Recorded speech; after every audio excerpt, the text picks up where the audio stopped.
Preparing the live stream meeting. Woo! It's probably on already. This is usually the part where I don't know, and I talk about it too. So, good morning. I am higher vibrations, and so are you. And I'm so excited to have this conversation. Everybody, this is going to be fun. Um, with us, we have first, before I introduce everybody, I'm just going to say that there's going to be people coming in and out. And if this is a situation where you want to join us, let me know. And in the future, we'll do this again and we'll include everybody that wants to come on. So, uh, anyway, I want to say welcome to everybody. We have a few awesome people. This is a group of individuals from our Zoom meetings that we do on Wednesdays. I want to say this very quickly. I am not streaming Zoom meetings that we do on Wednesdays. This is everyone here knows we're going live. So anyway, we have Brian is here. Welcome, Brian. We have Layla. Welcome, Layla and Varleigh. Each individual here I've talked to for quite a while. I feel like we're all like family now, and so it's really fun. Some of the conversations we get have some of the conversations we have during our group meetings are just so inspiring and so much comes through that a lot of times I think to myself, man, I really wish we were recording this, not that I would. And so it's really great to be able to do that in this format. So I just want to say, first of all, welcome everybody. Thank you for coming. How are you? Thank you for having us. We appreciate you. We love you. We love everyone here. And we're just here to speak from the heart. I love that. Yes. And speaking of the heart, before we get going, I did want to mention some of these energies. There's been some intense stuff going down this past little while that it kind of feels like, we say, okay, well now we're doing it. Okay, when is this going to be done now? When is this part going to be done? And then we're just picking up a lot more right now. We have the closest approach of the three Atlas is in 27 days. That's a sacred number for me. That's very powerful number. For a lot of people, it's a 369, and there's a lot of other things like this going on, though this is one that I'm kind of tracking and think is really fascinating. And then on top of it, the Schumann's been in that weird flux state that usually when that happens for me, that's when I find that I have the most ascension symptoms, the most heart activations, like the vibration in the core. Not always is it around the heart. Sometimes it's down in the belly, you know what I mean? Mhm. Like this vibration of the body and almost erratic heartbeat or heart palpitation kind of stuff, So I just wanted to mention that I have been noticing this peak also. So if anyone is feeling that, please know that you're not alone. We're going to be in the energy of this micro moon for a little while, and we're hearing it now. And also on top of that, today's the conjunction of Moon and Mars. So you got that divine feminine, divine masculine conversation happening. So there's this quaking kind of feeling. There's a lot going on. So what better time to have a conversation jumping down rabbit holes, right? Mm. Absolutely. Yeah. Absolutely. So I'm gonna I've never given Brian the chance to be the first one to talk. So I'm gonna do that for him because he always seems to be, is that okay? If I call on somebody and they don't want to be talked, please just say not right now, and that's okay. Well, it's interesting what you're saying about the ascension and I the way forgot. we've been feeling and all that, because today I learned that basically something I had said earlier is that we're basically no longer really moving between timelines. We're embodying the different identities we have in the various timelines, moving sort of our consciousness from one to the other rather than moving physically. And our attachments are what causes some of the ascension symptoms we're having. What makes it so difficult navigating these waters is those attachments, which it hadn't really occurred to me because you feel like cleaning, clutter up, or getting rid of things, or just going through life events in your mind and stuff like that is all kind of the same thing. And they look like they're random, but they're all part of what's going on in our connections, our attachments. If we, because it's overwhelming for a lot of people what's happening, because from one day to the next we feel like it isn't the same time or the timeline, or people are remembering things differently. I run into that a lot. Like, Hmm. I just did this, or I remember this from you, and you're like, no, that's not exactly what happened. But we're kind of consciously moving. Like, it's kind of hard to conceptualize, but we're kind of, it's like having a book, and you've got, let's say 12, 13 chapters in the book. And it's kind of like, okay, you read the intro to the book and then you decide, oh, I want to jump to the middle, or I want to jump to the end. And then you go back to the middle. But the whole book is really, everything that happens in the book is in the book. But Yeah. where your consciousness is, what page you're reading is where your focus is. And it's the same, Mhm. the different, what we're embodying, we're moving. It's like bilocating, except I don't know what the word would be for it, because we're going multiple at the same time, and our consciousness is moving back and forth. And we're driving the bus, but we're not. We're not doing it from the human side. We're doing it from whatever our Yeah. spirit or consciousness wants to move to, sewing up the past, what we would consider the past. It's all happening at the same time. It's kind of exciting, really, because we're doing something that I don't think we've ever really done before. I think we've done it in micro bits, but not like this, because we're capable now of doing it more. The more our minds are open, and the less attachment we have to outcomes or physical, even people in lives, or physical belongings or jobs or whatever, the less attachment we have, the more fluidly we're able to move, because we don't feel those. The way our human minds work, of course, we want something rooted, something grounded, but it's hard to do that right now with what we're doing. So we're kind of navigating fresh waters. We no longer can really root to one thing without holding ourselves back. It's kind of like the mariners used to do when they would use stars to guide them, not the earth, but the stars. The water, they were always moving, if that makes sense. And so, honestly, these are sort of new waters.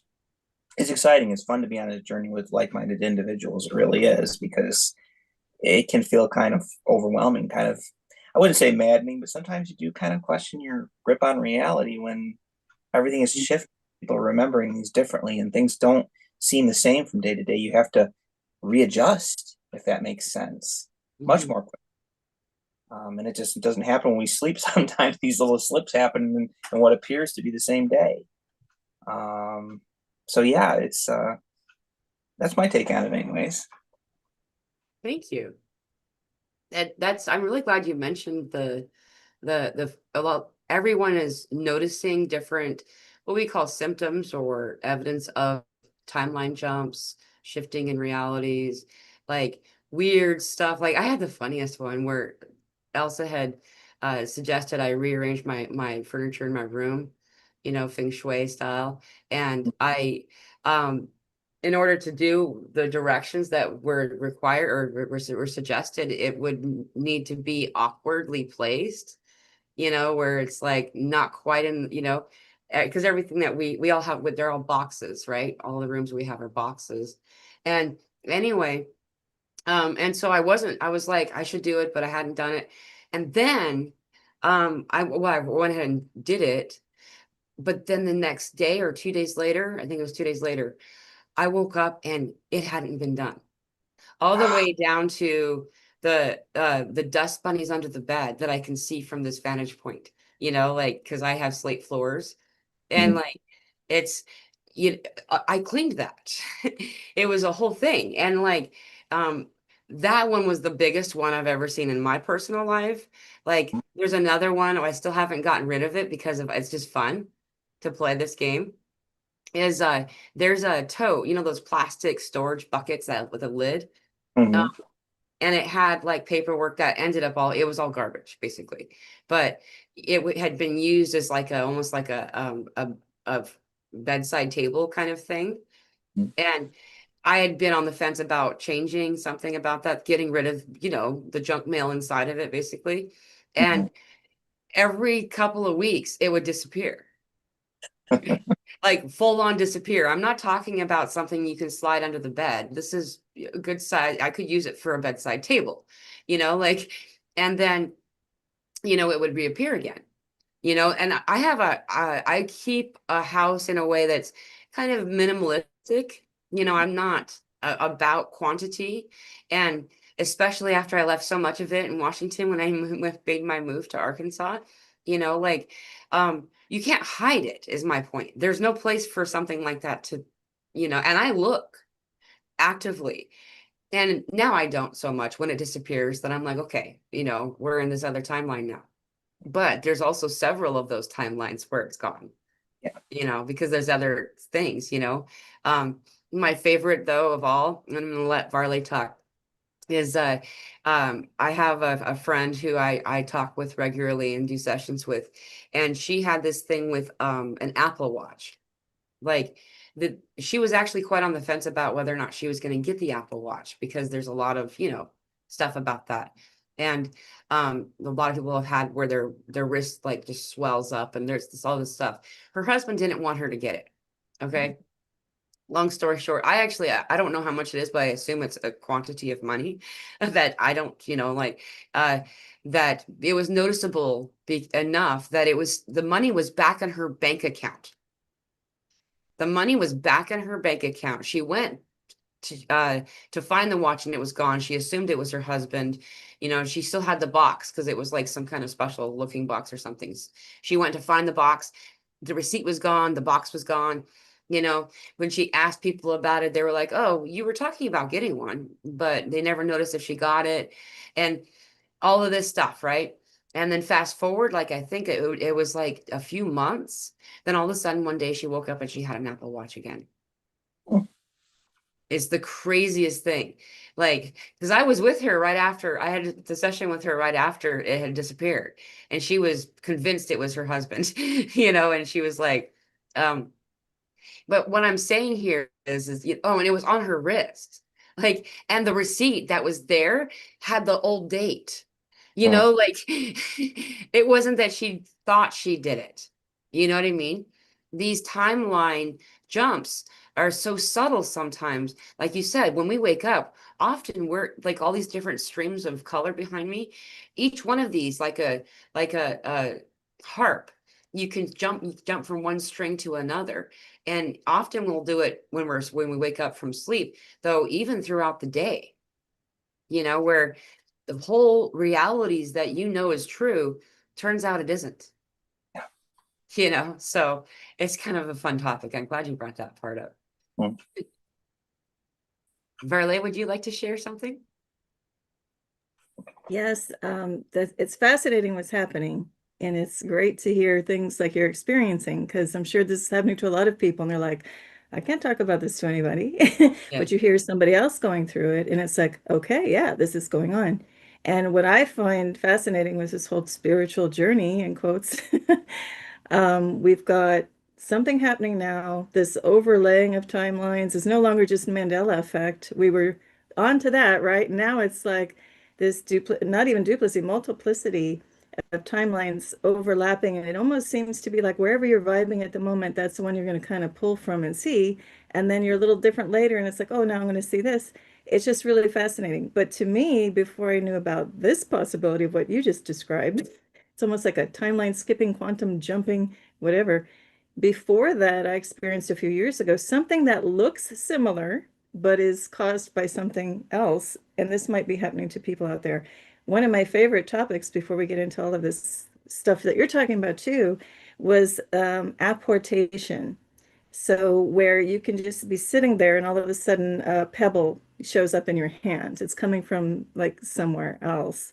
Yeah. And not just a function of coming in and out of dimensions or timelines, but this is a deliberate other entity, like, reaching from beyond and handing it to you, or you working like an adept and saying, I'm just going to take this loaf of bread out of thin air. Okay, that's apportation. So it happened once years and years ago with my little one. We were looking everywhere in the house. He really needed his glasses. He had like two pairs of glasses even. And we're looking everywhere in the house. There's only so many places it could be. Not as nice and minimalish, I call it. Not, I can never go in minimalist, but I need to try. But there's a lot of stuff in the house. So we're looking everywhere. I know they're in the house. They weren't where they should be, right? And I'm like, there's no place where these went. I mean, I went through every drawer, under the bed, picked up the mattress, even though I knew it wasn't there. Every little corner, like you're saying, where the dust bunnies are, everywhere. And the glasses weren't there. And I said, just said, okay, someone's pranking me. There's an entity who has hidden them. I just felt it strongly. So I Mm. just, in my mind, communicated out, okay, very funny. Even if it's my higher self, I don't know, we get into trippy territory with all of this, right? And I'm like, wherever you've put them, but I felt it was some other entity. We need them now. Come on, it's not funny. Like you saw me go through the house, haha, okay, but can we please, I said, really show them to us. We need them. Or not them. I just wanted one pair. There was a backup pair. I just wanted one. So I said, we need the glasses. And then something told me to go back to a room I had already thoroughly checked. There was no one else in the house. There's no way anybody could have punked me, pranked me. And I looked at the desk chair where I had already gone like this on the surface of the seat. I go into the room. Both pairs of the glasses were there, the pair and the backup pair. And it came out of thin air. And it wasn't that I wished so hard for it to come and it was there. I felt strongly like someone's going, hee hee hee, because this phenomenon of apportation does happen with the Sasquatch people, the Sasquatchy people. They're known to do that, like take stuff, just mess with you, put it back. And so that's a whole nother phenomenon. So it's just fascinating, this idea of things disappearing and coming back. It's just a really fun topic I find fascinating. Yeah, that's cool. That's a cool story. I would say that that was one of the things that I've always been that person where people just ask where something is, and I could just take a minute and you don't look at anything, you just kind of feel it, and then you realize where it's at, and you just tell them, like that's been something that I remember when I was little. It would be dreams though. I lost my paper doll set, and I really wanted it. It was really special to me, and it was new. It was my birthday present. And I had hidden it because I expected my sisters would try to play with it while I was asleep. And I'd forgotten where I had hidden it. But then in my dream, after the fourth day of searching everywhere, well, I grew up in a clutter house. Like my mom was quite a collector. You know, the garage never had room for the car. It was always the boxes of stuff, and like anyway, um, yeah, and then finally on the fourth day, I dreamt where it was, and when I woke up and went, and from that point, just it seems like once you know you can do something, then you can do it like really well, and that's a point that I'm really glad that came up, is because all of us have these gifts. We're all channels. We're all healers.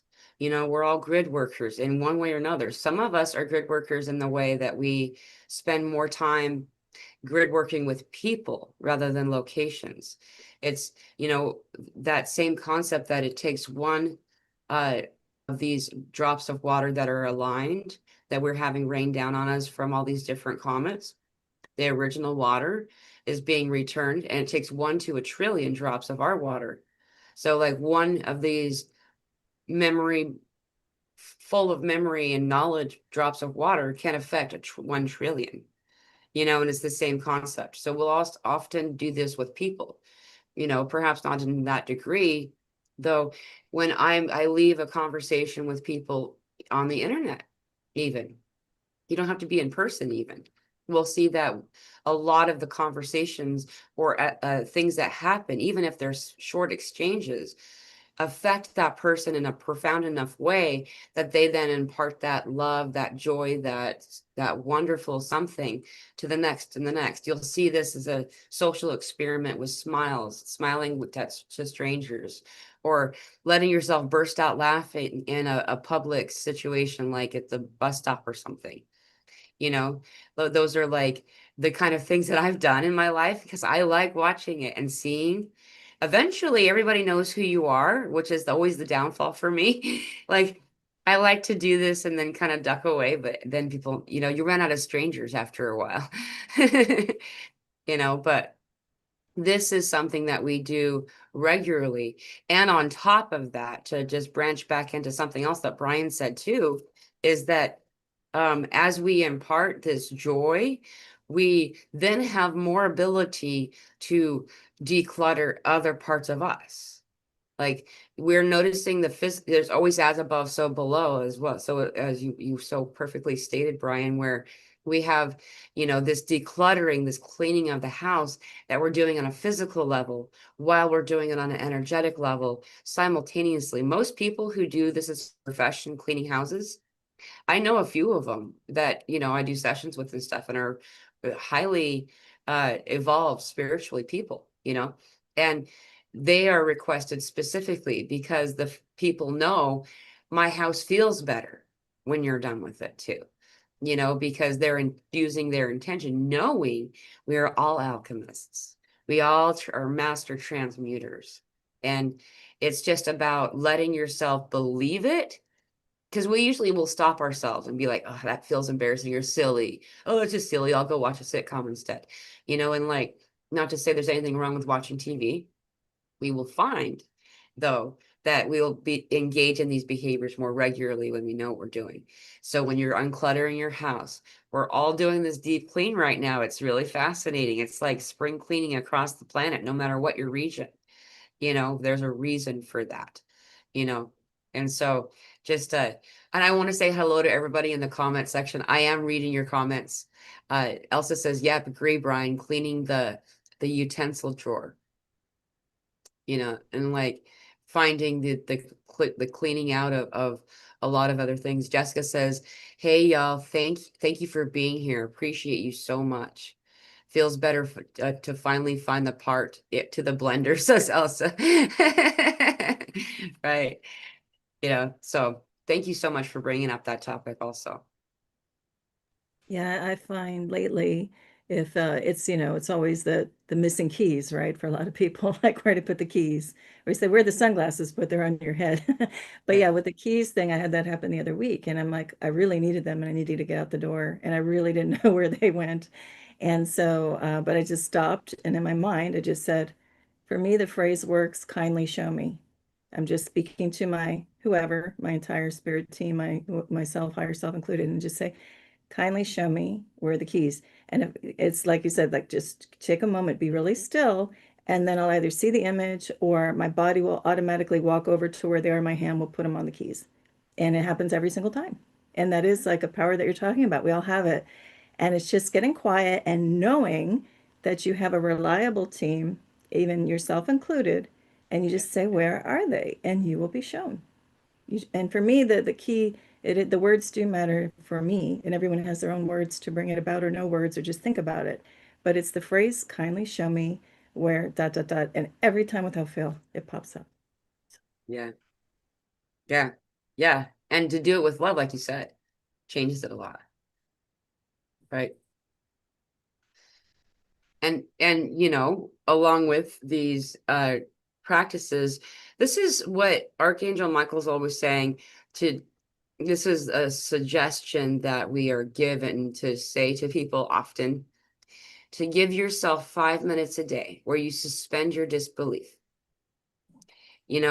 Believing in something is a muscle, just like anything else. Now, I'm not saying, conspiracies and this and that, though apparently I haven't watched this, but apparently um the age of disclosure is a thing. I don't know about you guys know about this, but today Amazon has released digitally or something.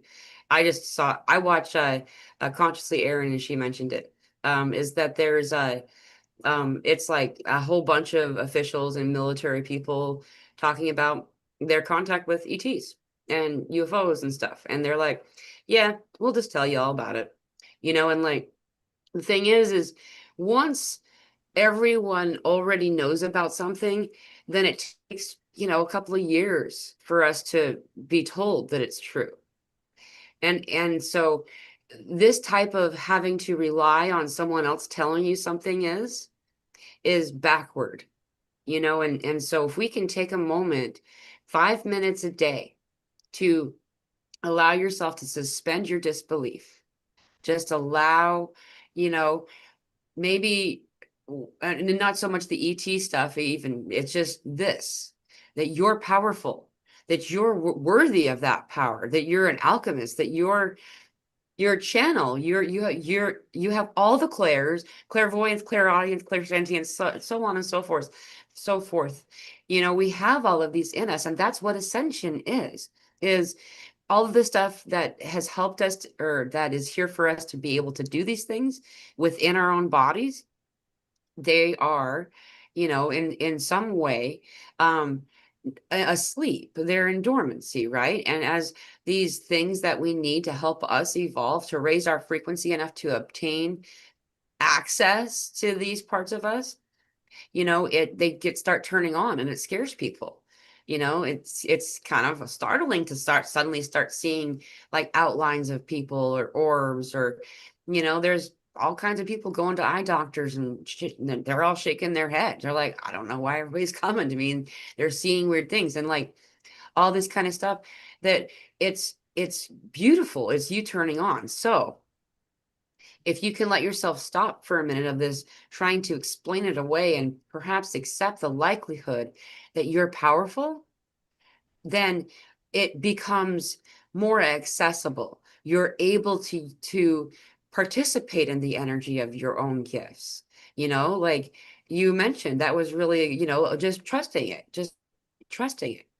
If we trust it, if we can let ourselves believe, then it changes it. It's really strange. But the way Archangel Michael says it, and I'll give it to you guys, the way Archangel Michael says it is that belief is the fuel that propels spirit, all things spiritual, right? Belief. And that the reason this conversation was happening was there was something that I was noticing. It was kind of fading in and out in this access. And he said, you're tapping the brakes. You're only at like 94% belief. And I was like, 94% is not good enough for you? Come on. Like the concept of trying to let yourself, and I'm not meaning like, I believe I can fly and then jump off the edge of a building. You know what I mean? Not like that. We're like the belief of your ability. Try healing, self-healing, direct light there, healing someone else, laying on of hands kind of stuff. You know, if not healing, maybe listening to the messages. You realize that the majority of your thoughts are not yours. Literally, they're not yours. And how you can tell is it's clearly a signature of a different voice. The words that come through vocabulary, as well as the way it's presented, and those that are speaking against you. So all that low self-worth talk, you think that you're doing that to yourself, you're mistaken, my friend. Don't listen to those thoughts. Release them. They're old program. That's like a broken loop, right? Anyway, and allowing yourself to lean into the belief that you are powerful, then you can use it as you would use any other tool, and before you know it, you're making YouTube videos. It's the weirdest freaking thing.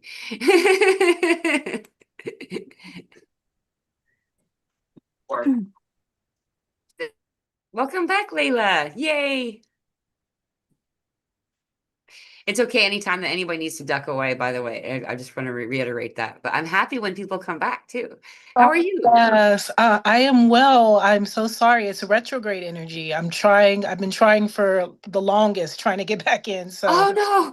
Well, I'm yeah, glad you made it. I know. So I kept getting error message after error message. So my apologies. I'm Not at so all. sorry. Thank you. Thank you. But I was tuning in and listening. So, Do you want to add anything? You haven't had a chance to speak. actually, I'm fine with just listening right now. Okay. Yeah. Thank you. Thank you, dear. Thank you. It's interesting if you look at the by the way, that should be the name of a book, Where the Dust Bunnies Are, Where the Wild Things Are. Oh yeah. I love that. Anyways, if you look at manifestation from this lens of the timelines and things like that, I mean, everything we think of already exists somewhere.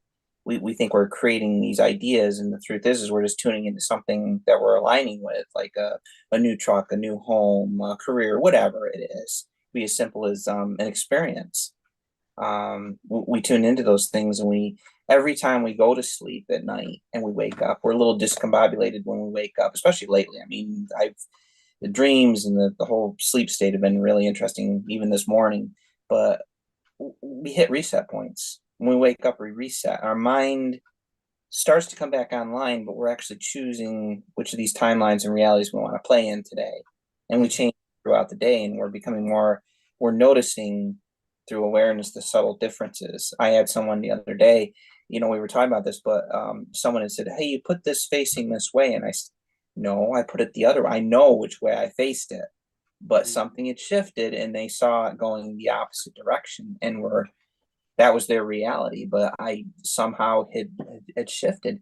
We do the same thing whenever our mind gets taken offline. Meditation's a great example. We all come out of these meditations feeling different. Why? Because we've shifted the whole timeline, the whole reality within the context of the meditation.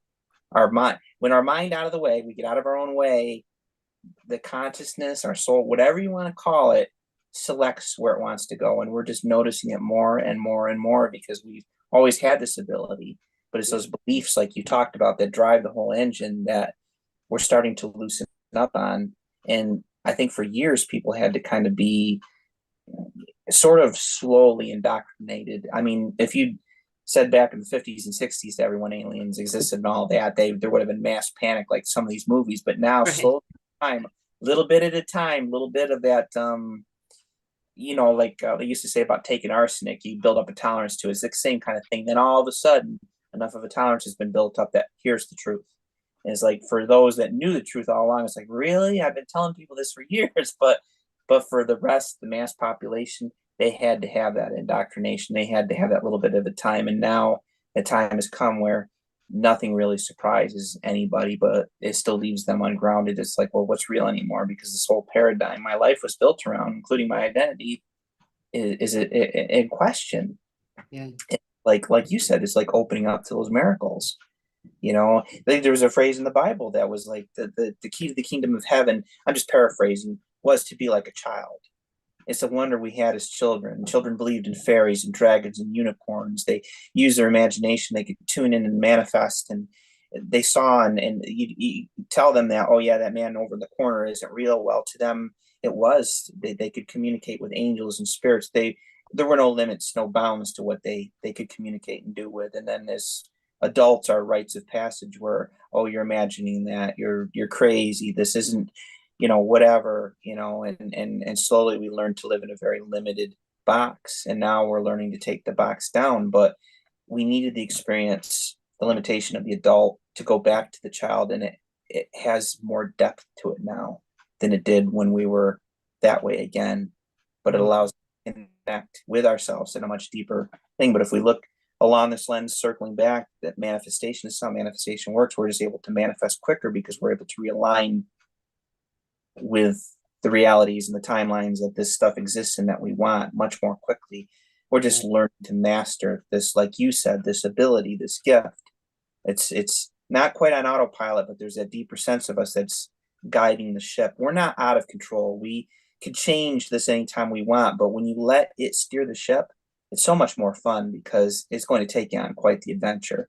You just choose, you're making the choice to let it flow in where it wants to go rather than react the way we've been programmed to react. We're choosing now. You're at choice to let this happen, to let that wiser part of yourself or whatever guide you or lead you, or to react and say, oh, I need to put the brakes on maybe 94% or whatever, because I need to rationally understand what is happening before I'm going to let it happen. Well, that's not the way creation works. It's against our nature. We have to, but again, that's sort of an indoctrination. Over the years, we've learned, even all of us on this call have been there. We've learned over time to sort of ease off the brakes more and more and just let ourselves be taken on an adventure. And even we couldn't have conceived of where we're at or what's really possible, Right. when you base it on our pasts or our identities. I just wanted to add something that's unless somebody else wanted to jump in. Please. Brian, you brought up a precise topic that I typed in on Telegram after months of not being able to get on or forever. Finally got on yesterday. And I Yay. saw a previous post. I won't name them in case you don't want to be named, but there was a post that I was just kind of going through all the old posts, since I just finally got onto Telegram. And the one popped up and it was talking about the inner child. And I posted back that I love looking at etymology. A lot of us here do, just to look at, where do these words even come up? And obviously we're writing our own new vocabularies. Like that doesn't feel right, so I'll make up a word. And Mila, you talk about your daughter making up some awesome, combinations of words. And I find myself that doing it too now. And I'm like, oh, they would love that one. But the thing is, when I looked up the etymology of the word child, because think about it, we have child, we have kid, and then we jump to adult just as far as words, right? And for me, child never kind of is not resonant with what these amazing, us and others as little ones are just so amazing. It just doesn't really capture it at all. But as I looked at it, the when you look it up, and I won't go through that now, but if anyone looks it up, you'll see a certain meaning, and that doesn't even make sense, I'll just say. But then I looked at it anew, with new eyes, where we are now, new frequencies. What's in the heart of child? What's the root of it? Chi. Okay, chi is the flow. It's your direct reciprocal flow of source. So no wonder when we're a child, everything is magical and it just comes about and you can't convince the new kids, children, I love it. Like if you try to indoctrinate them like we have been in our vintages, they're like, no, like they're out like flat out not having it. And that's because they are still so dialed in, right? And it's beautiful because now they're our counterbalance to bring us back home, So people like us will let people know when they're suddenly seeing shadows and orbs and beings like, you're not crazy. You haven't lost the plot. We're all, here. We've kind of gone through this. We can, us here in this community too can kind of help people say, you're not, you haven't lost it. But the children now too are there also to say, yeah, I see that fairy. And Right. now we're finally in that every evolution, there's evolution with every generation of parents and children. I was just talking with some people about there was the belt generation where the guy would, take off the belt and beat the kid. And I talked to people in the grocery store, younger kids, and they're like, yeah, my mom, my dad was in that generation and from a different country, and they did that. And I'm like, yeah, look how far we've come now. With each generation, we have the evolution of coming back into just the loving energy and shedding away all of the illusion.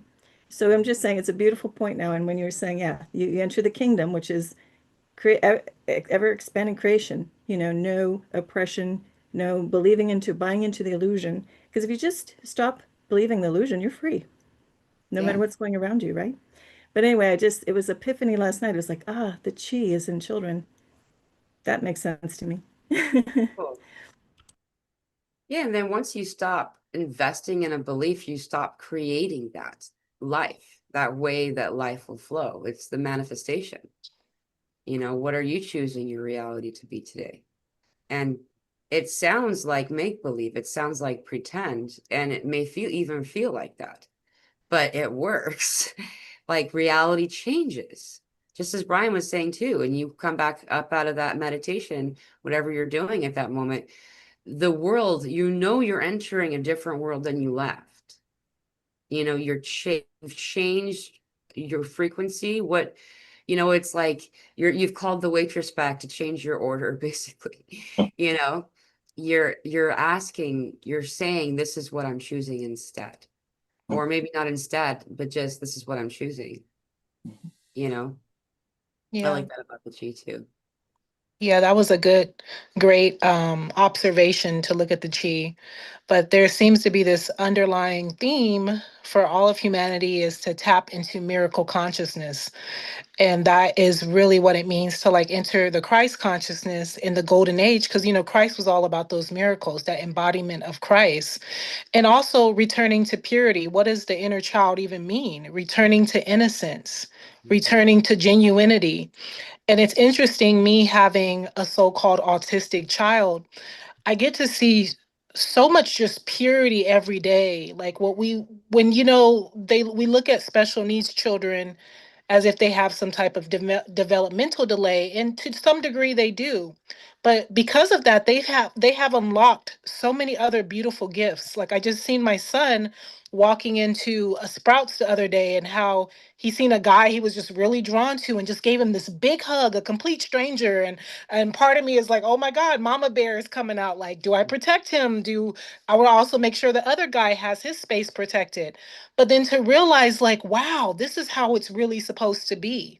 Yeah. My son had no mindset of, stranger danger, or in his mind, this is a beautiful world. And even what was coming up to me was even how my son has taught me the power of not teaching so much, letting those innate gifts come out of him naturally. Him having autism, especially like a level 3 autistic child, he has been able to teach himself in such a way that is literally like my son taught himself how to read naturally. I didn't have to teach him. He just was able to, like, his brain just naturally wired. And mind you, I'm not saying you're not supposed to teach your child. There are certain things that parents can teach their children. But I say all this to say that, returning to that innocence, returning to that purity, also the mindset of learning those innate gifts, like learning more about our inner world. Like that's what my son is really teaching me Yeah. in terms of, like, I don't have to indoctrinate him with the curriculum, especially the curriculum of the Matrix. Yeah.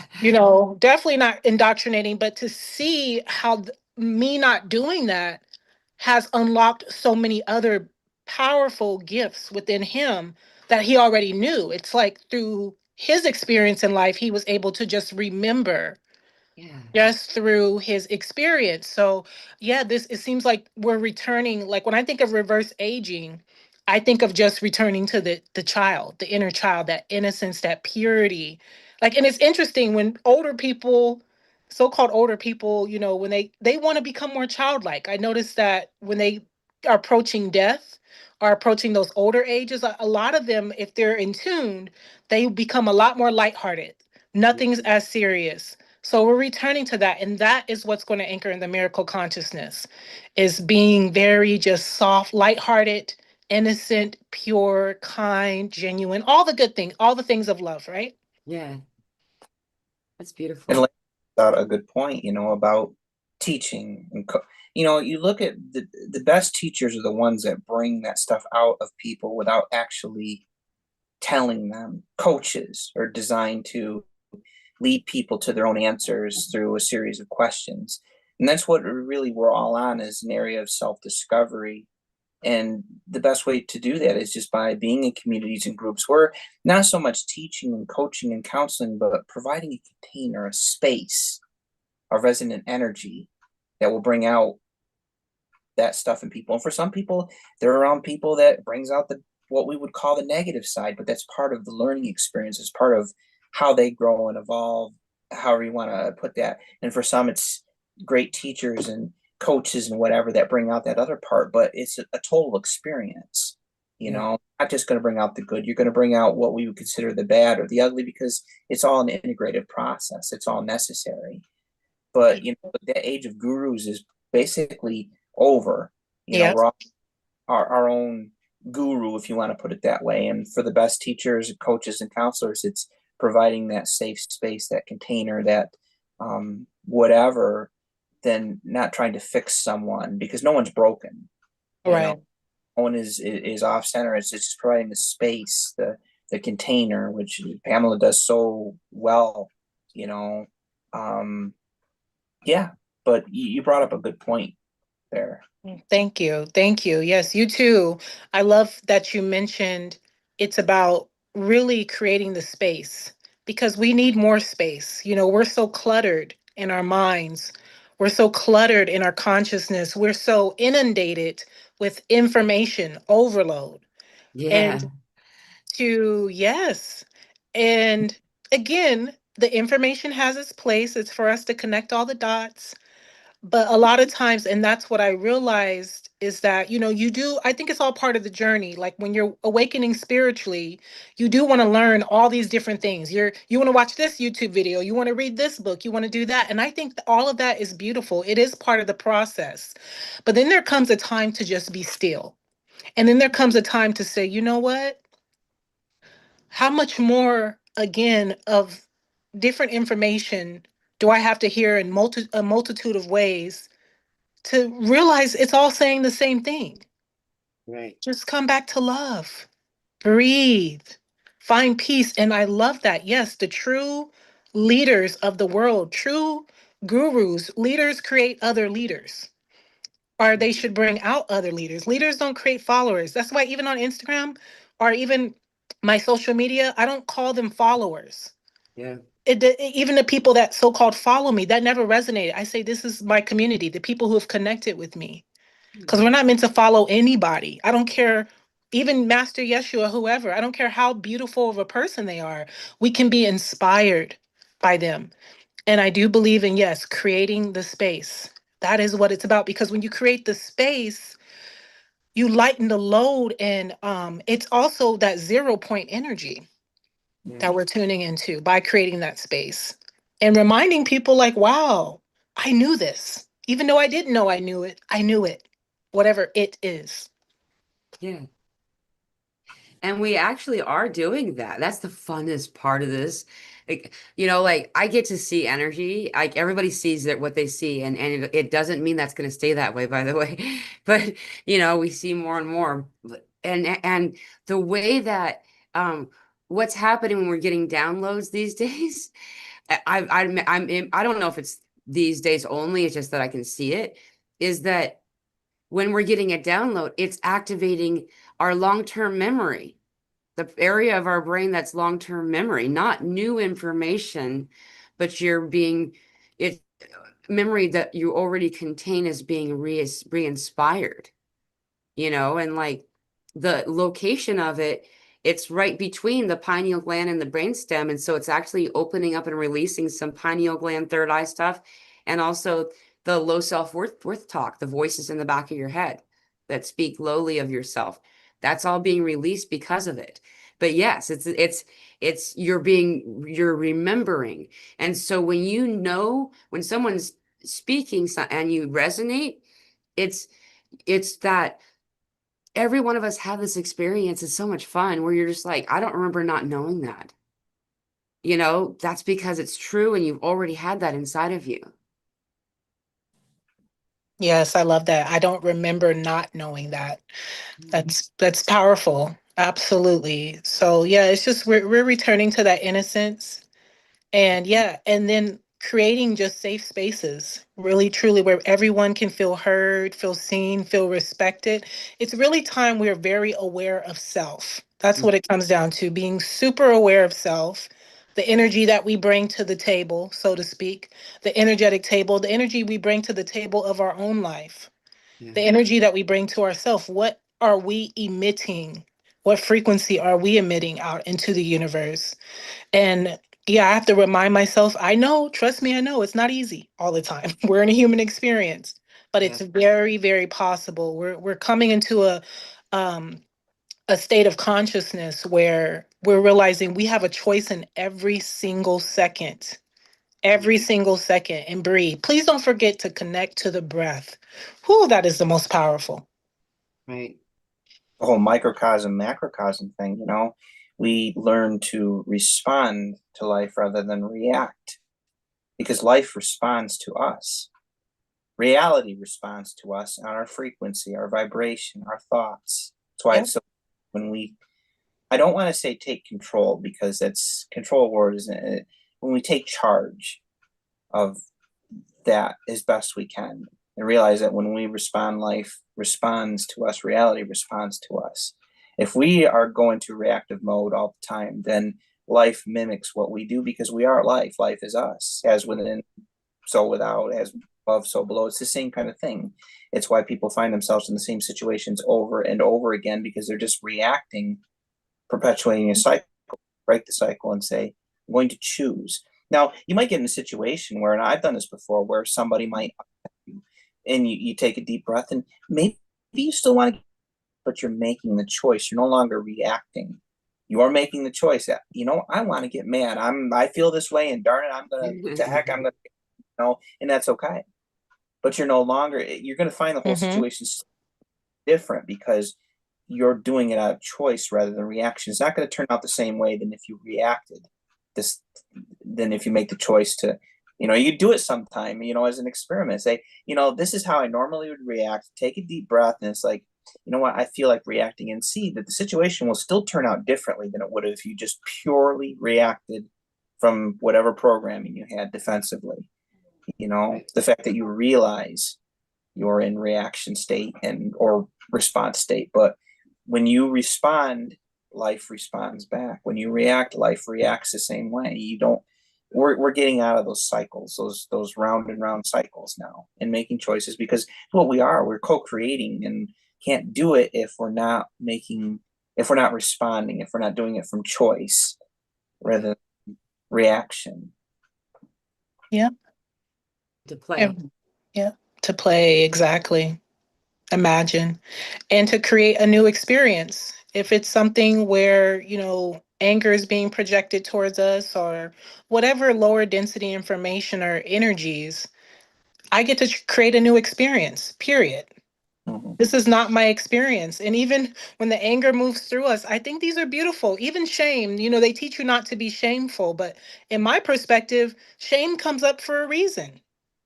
It shows you where you need to detour or deter in certain things. And also, of course, realizing it's not you. Yeah, Like, I'm not my frustration. I'm not my shame. It's just moving through me. And I get to choose a new experience. And then just like that, I'm telling you, it's like, I'm realizing through adversity, that's when we really get to realize how powerful we are if we choose through Mhm. adversity. And then from there, it's like you've already mastered that lesson. There's no more need for all of this suffering. right. Yeah. And just to reiterate something that you had said in a show before, this is like perfectly for. I know Varleigh is ready, probably wants to say something next. I just wanted to add this first, as while we're still on this topic, is the funding Yes. you had Yes. mentioned, and like I find that breath, play, child, chi, all of this is the same subject. You know what I mean? Like when you allow yourself to play, not only is the thing that you're doing easier to do, but you naturally Mhm. metabolize yourself. Like you find a natural rhythm and flow, and your breath changes. The kind of breath that you notice if you want. It's kind of fun. Notice that what oxygen feels like moving through you while you're in play. It's like if it had a visual reference, it would look like it was sparkly, like glowing and twinkling like pixies, like it feels evolved, this breath, Mhm. and all the time I'm always being reminded to do this. Go back to the play, like if I'm struggling with something or something seems to be, difficult, Mhm. play. Yeah, it could be something that we wouldn't call play. You could be playing while you're washing out the toilet. You know what I Yep. mean? It could be something that really feels, like you said, mundane, and put fun, make it be fundane. Yep. Be creative, exactly. Even like I said, through the adversity. You can play even in adversity. Yeah. But and a lot of times people take play in the paradigm of like I'm playing a game or play, but in a way you are, but it's really when we say play, you're playing with the energies. Yeah. You're creating, you're imagining, you're shifting. It's like you're taking your power back, really, Yeah. you know?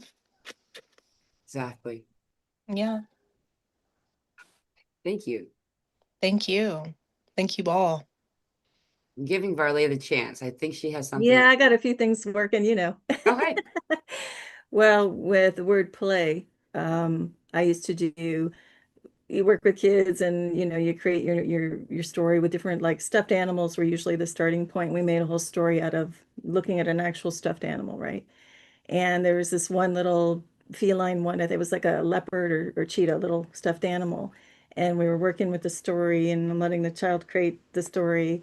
And then I would voice, the little animal. And so uh, we have the whole story going. And then all of a sudden it just came to me where no matter what the narrator was the child saying as we do the story, the answer of this little animal is always play. Like, and the other story was kind of trying to be serious. And every time the little animal was like, play.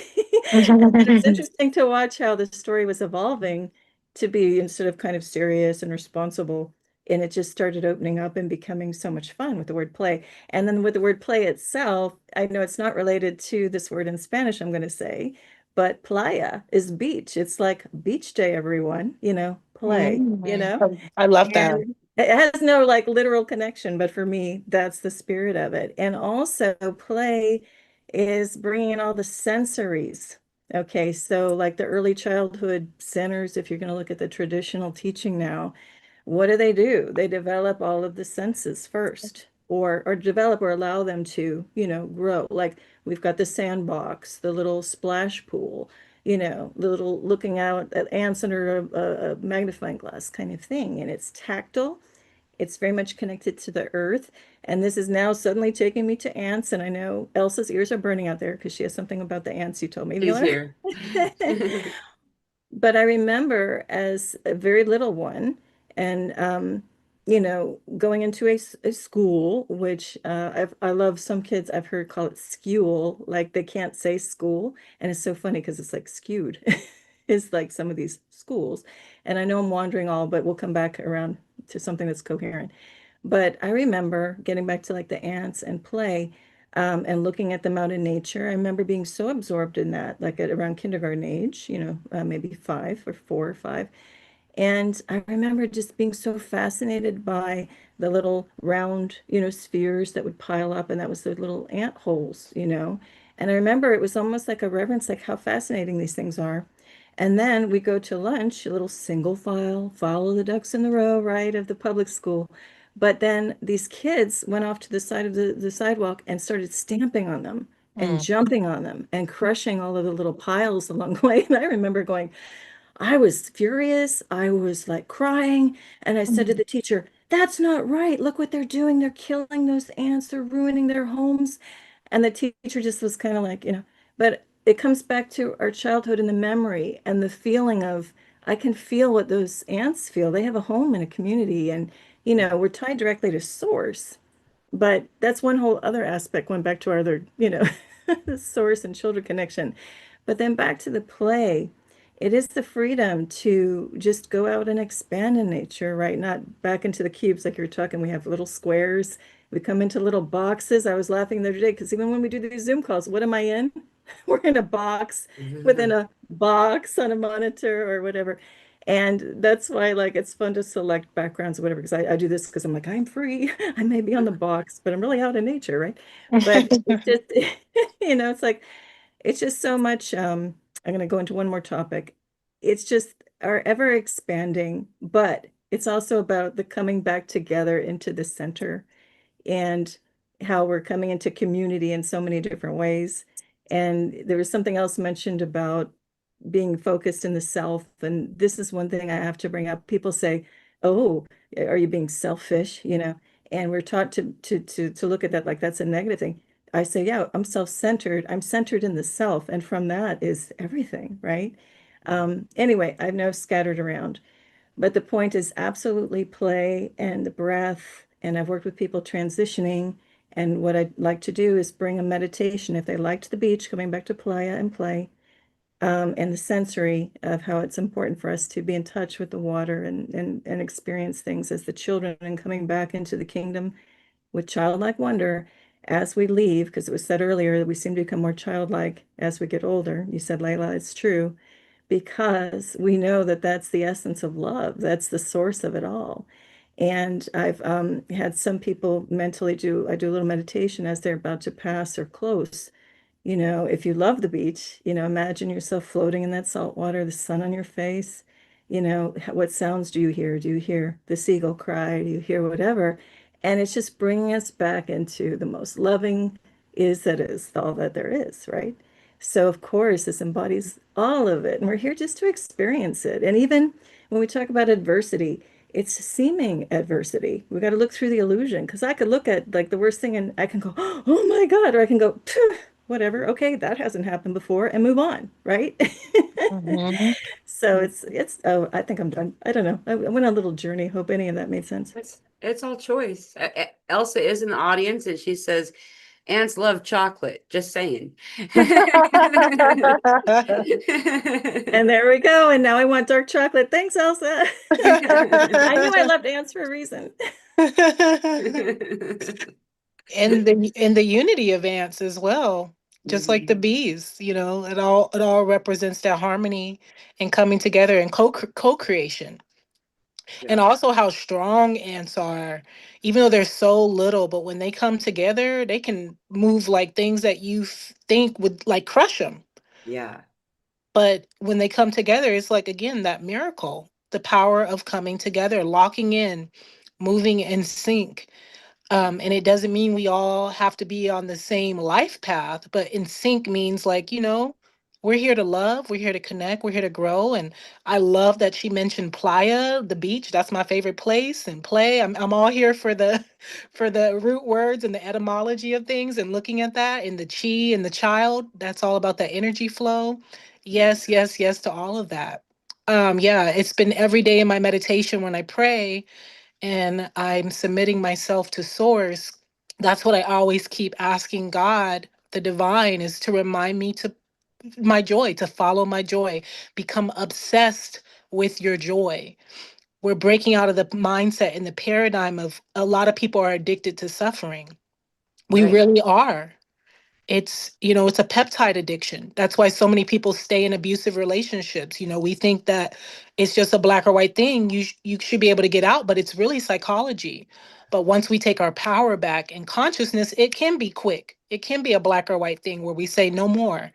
But typically, when the psychology is going on and that brain rewiring, that neuroplasticity, what we're used to experiencing, and that peptide addiction to suffering, it's all connected.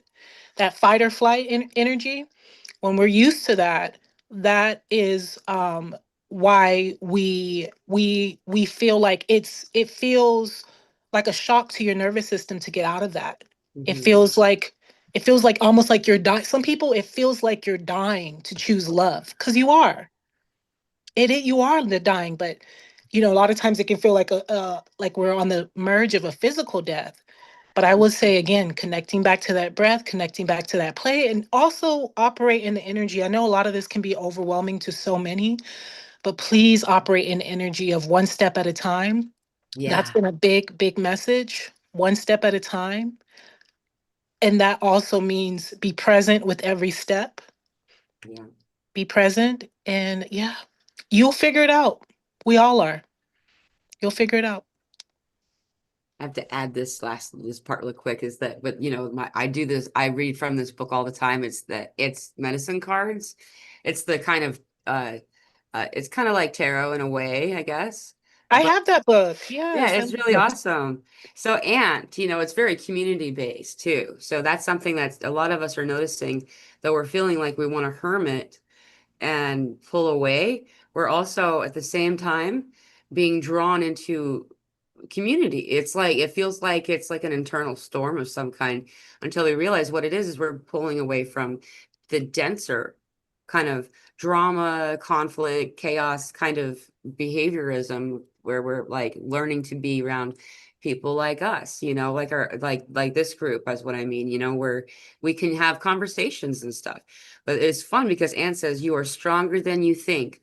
Sure, things are tough right now, but know that you will soon be reaping the rewards of all your hard work. Signed, Mm. Ant.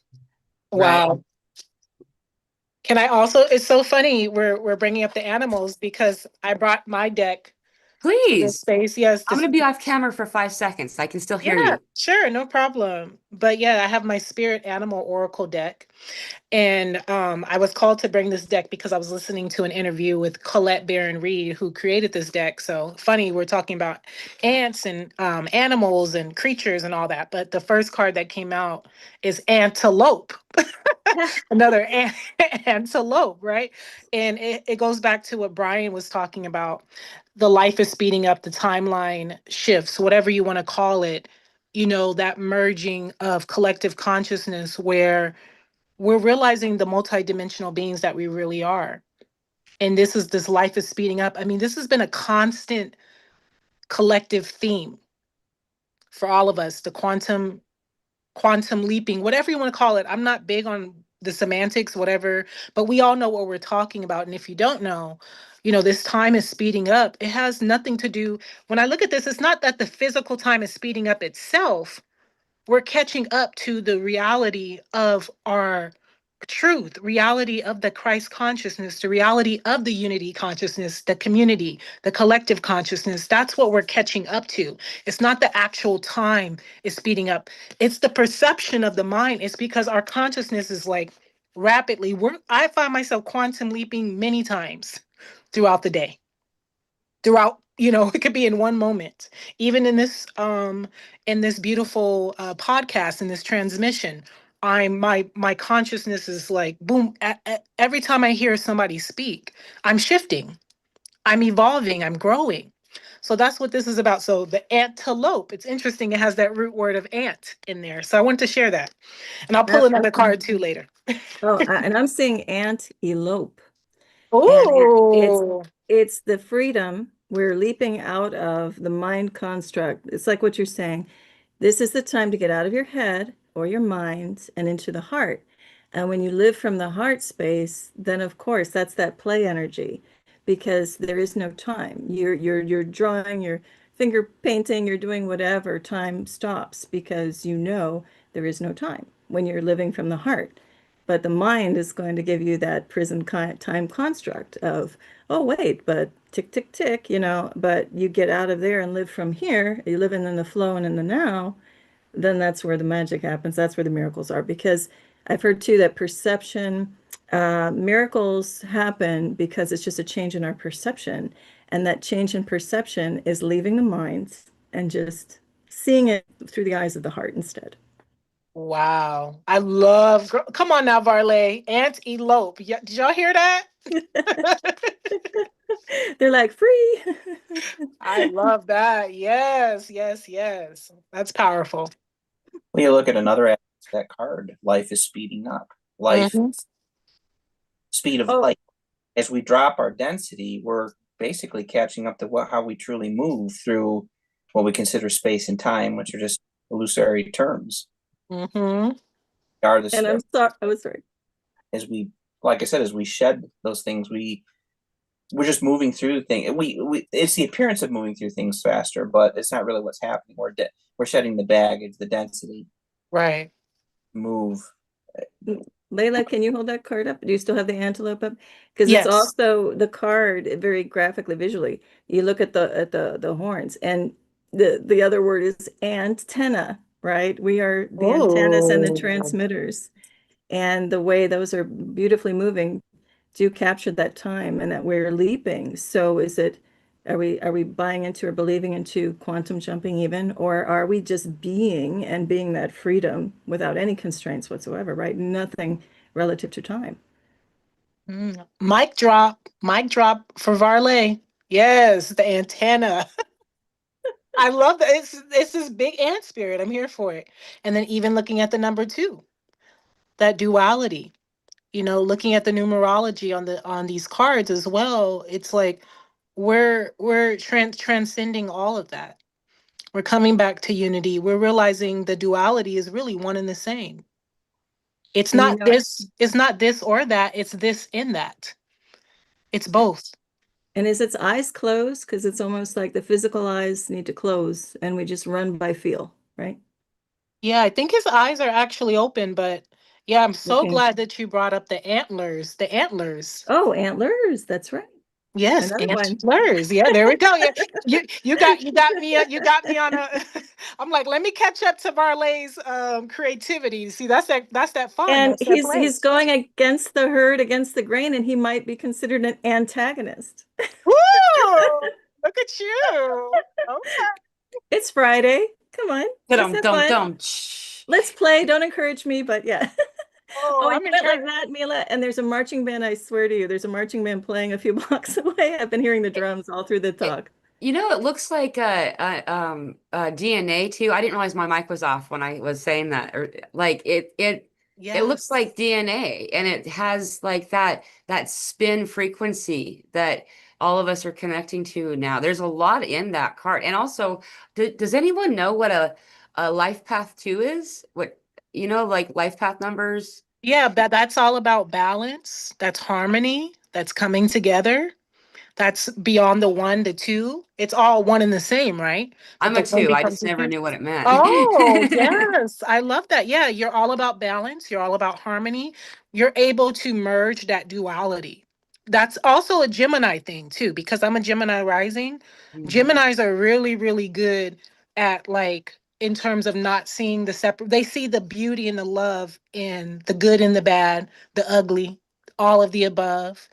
And so you just really have that ability to bring people together, hence higher vibrations, hence doing this, all of Awesome. this. But yes, I thank you for bringing up even the DNA. That is definitely powerful. Yes, our DNA, Right. 12 strands coming online. Right. Absolutely. Yeah, it's so cool. You know, it's fun. I don't mean to hark on this, but it's been this funny. Like, I actually found out when I started going by Mila, it's just that was because I went up and I saw the grandfather and grandmothers, and they called me Mila, and I was like, oh, that feels more like my name than Pamela that I had been going by. And they were like, we dropped the paw because you've healed the father wound, Oh. and I was like, well, I like it. And then Dr. Joe says, did you know that Mila means a social gathering, like an event, like a festival, a Mila? And Wow, I didn't know that. I didn't either. And that's also my life path number. I've forgotten what it was. I looked it up a long time ago, but I don't pay a lot of attention. Mila is also connected in with honey, like pure honey. Oh. Sweetness. Yeah. That's what Pamela means too, sweet as honey.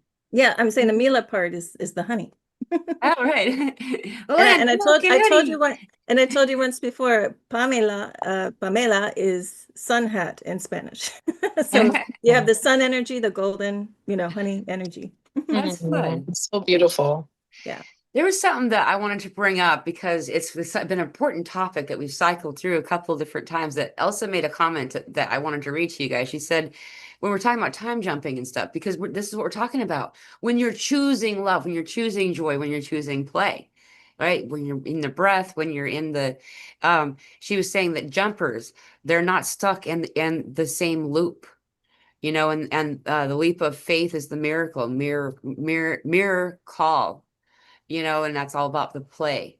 And I just thought that was really fascinating to like, I'm sure you guys will go back and be able to read these comments after we're done with our stream, but there's a lot of people in the audience and they're all talking and they're saying some really amazing things. I just want to let you guys know we're listening. I see you. And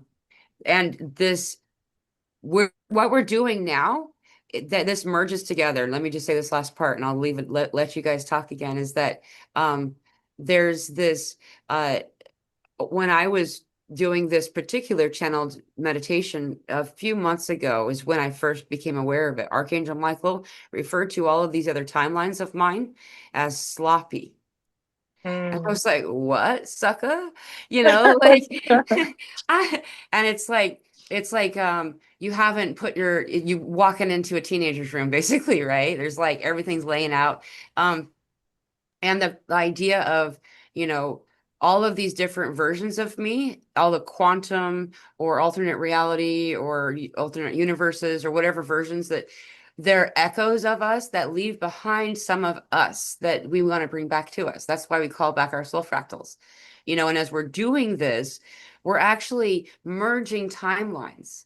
And so all the best of those other timelines are coming back with you. So like, ideally, or based on this means that at some point, how many timelines will there be available? I'm not sure, but we're getting closer and closer to our most precise, what's best for your highest joy and highest good, your highest joy and highest good, right? And so like this is the part that I couldn't believe. I was blown away. I've been doing this thing called quantum healing. I didn't know what that was called when the Pleiadians taught me about it when I was like 12, 13 or something. And it's going back to the events of your past, the events that feel unhappy or whatever that you want to heal, and not just reliving it exactly, but changing the story. Like stepping in as the adult if you were a child, or becoming strong, or being able to say the thing that you were able to say or that weren't able to say at the time, or something like that. And as we do that, we heal ourselves, like we change the story inside of ourselves. And this is the weirdest part, is it turns out it actually changes my history, Yep. where people who were there and we've regularly spoken of these events no longer have memory of it occurring. Yeah. Like it really didn't happen. I undid it. Yep. Yeah, I even look at myself when I was a teenager in that reality I was in, which was honestly very dense. And even in my early 20s, lots of partying, lots of craziness, right? Back then. But then I look at that, it's like almost when I think back about it, I almost can't even believe that was me. Mhm. I'm like, it seems like a totally, I know it's me, but then it's also like, because I did a total 180 in my Yeah. life, complete 180. And I did want to share too, yeah, Ant Spirit, it's just time to collaborate. This is the Mhm. message for us collectively. It's time to collaborate, but with conscious, like we say like-minded, but really it's like-hearted, like-spirited people. Because we all are going to have different mindsets. And we all are going to have different things to bring to the table, different perspectives, different teachings, different wisdom, different knowledge. But collaborate with like-hearted souls. That is, I'm telling you, it's like it's all connected. The inner child, everything we're talking about is that inner child. The collaboration is going to be beautiful and create Yeah. so many miraculous timelines when you can collaborate with people who can be playful, who can be innocent, who can be pure. That's Mhm. going to be very, very powerful for us. So it's Yeah. time. The time is now to collaborate. I think that's the message for all of us. I, Connect. and we're doing a collaboration right now, which I love. That's right. Yeah, it's that it's you. It's that unity, that two Mhm. energy, bringing it together. Even though this is saying one here, but it's all one. The two is also the one as well. Yeah. It's the one expanded. Right. It's the double one. The two is the double one. So Yeah. yeah. Just as a fun aside on the numbers, because I know with the life path numbers, I'm glad you brought up two, Layla. Nine, I just know nine is like completion. But Yes. just for fun, for this is just fun. It's Friday. Yeah. Friday's fun thing. For Friday. Woo! Yay! Woo, woo. So for everybody out there, if you reside currently somewhere where there's a quote unquote house number or a number attached to your dwelling, add those up in numerology. So say it's, this is gonna be stupid, but say 1200, is your address. Forget about a street number or whatever. So that would be a number three. So you can look at numerology, or let's just say it turned out to be an eight, because I'm not going to figure out the numbers in my head on the spot here. But just say your numbers equate to an eight. That would be abundance. So wherever you are, that house or whatever is symbolizing abundance. Or, two is like you said, or nine might be, if you're at that house, it might be a completion. So don't be surprised if you have a change with an eclipse and you need to move somewhere. Same thing with number five. But it's just a little interesting curiosity because I know this came up in one of the group talks on a Wednesday, I believe, is that the numbers can be so encoded into our lives. And a lot of us might be seeing that. Like I look at phone numbers, tax ID numbers, whatever, from the worldly perspective. And I have a set of three numbers that carries through everything. And it's like, you start to notice these things. And it may not click like, okay, but what does that mean? It may mean you're going to find out later. It may be a date. Like say you have one, I'm just pulling this out of nowhere. 122 is encoded everything. That could be January 22nd in your waking life. So it's just interesting to start paying attention because I noticed as we're awakening more and more, these little things, it's like you see things with new eyes. It's like I've looked at these numbers forever and like, oh wow, it's like now it means something. But the Mhm. house number thing's just kind of fun because I've noticed I've been asked divinely asked to move places, and it's like, oh, that made sense. That was a completion era, or now we're hopping into a surprise me era, new beginning, or we're doing abundance, and it's just interesting. It's just for fun. That's Friday fun. awesome. So true. Yeah, absolutely. I'm a six. My house is a six. Love, harmony, responsibility, and nurturing. It represents deep sense of care and support for others with traits like compassion, empathy, and a strong desire to create a balanced and loving environment slash community. Yep. I'm a Yeah. life path six. Oh, and you're That's ruled by my Venus, it says. Yep, I'm a 33 That's master awesome. teacher. Christ consciousness. And yeah, my house number, it's funny she mentioned that because that's the first thing I did when I moved into my house was confirmation from spirit. I was supposed to move in as I looked at the house number. And then even my street is Gold Lane to turn on my street. So that Ooh, let me know that gold, Christ consciousness, golden energy, golden age. So it's like I knew like me living in this house, I was going to be somehow, some way stepping into my golden age timeline. And then my house is a 111 when I add up the numbers, which is a three. Right. That's awesome. I got an 8 this time and I welcome it. It's like, yes, bring Yes. it. But I feel like this is a temporary hop, so we'll see what the next one is. But it's like, Yeah. yes, thank you. Yes, yeah. Even the last four digits of one of my debit cards was 8808. So I was like, okay. I was like, come on through, money. Come through. Come And through. that could also be like Lionsgate, big Lionsgate energy too. Yeah. Yeah, yeah. Just abundance in all areas. Oh, infinite abundance. 888s, turn them on their sides. Do, do, do, do, do. Yep. Infinity, Yeah, infinity, infinity. My yeah, last yeah. residence, I had like I got a new phone at the same time, and it was my address was a bunch of fives, and I have like five fives in my phone number. And I was like, thoughts of change is about to happen, sucker. And now we live in Arkansas. Incoming, incoming hot.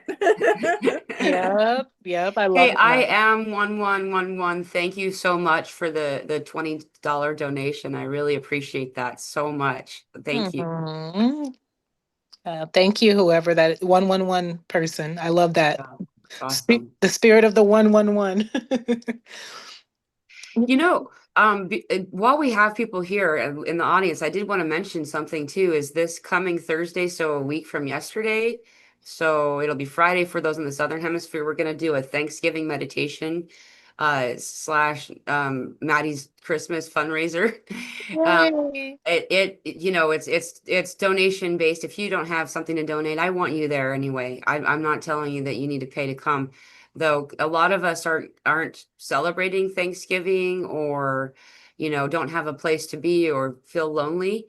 And so I want to create a space, because we don't observe it. It's Indigenous Day for us and we don't participate, but and we don't like any of the things on the menu anyway.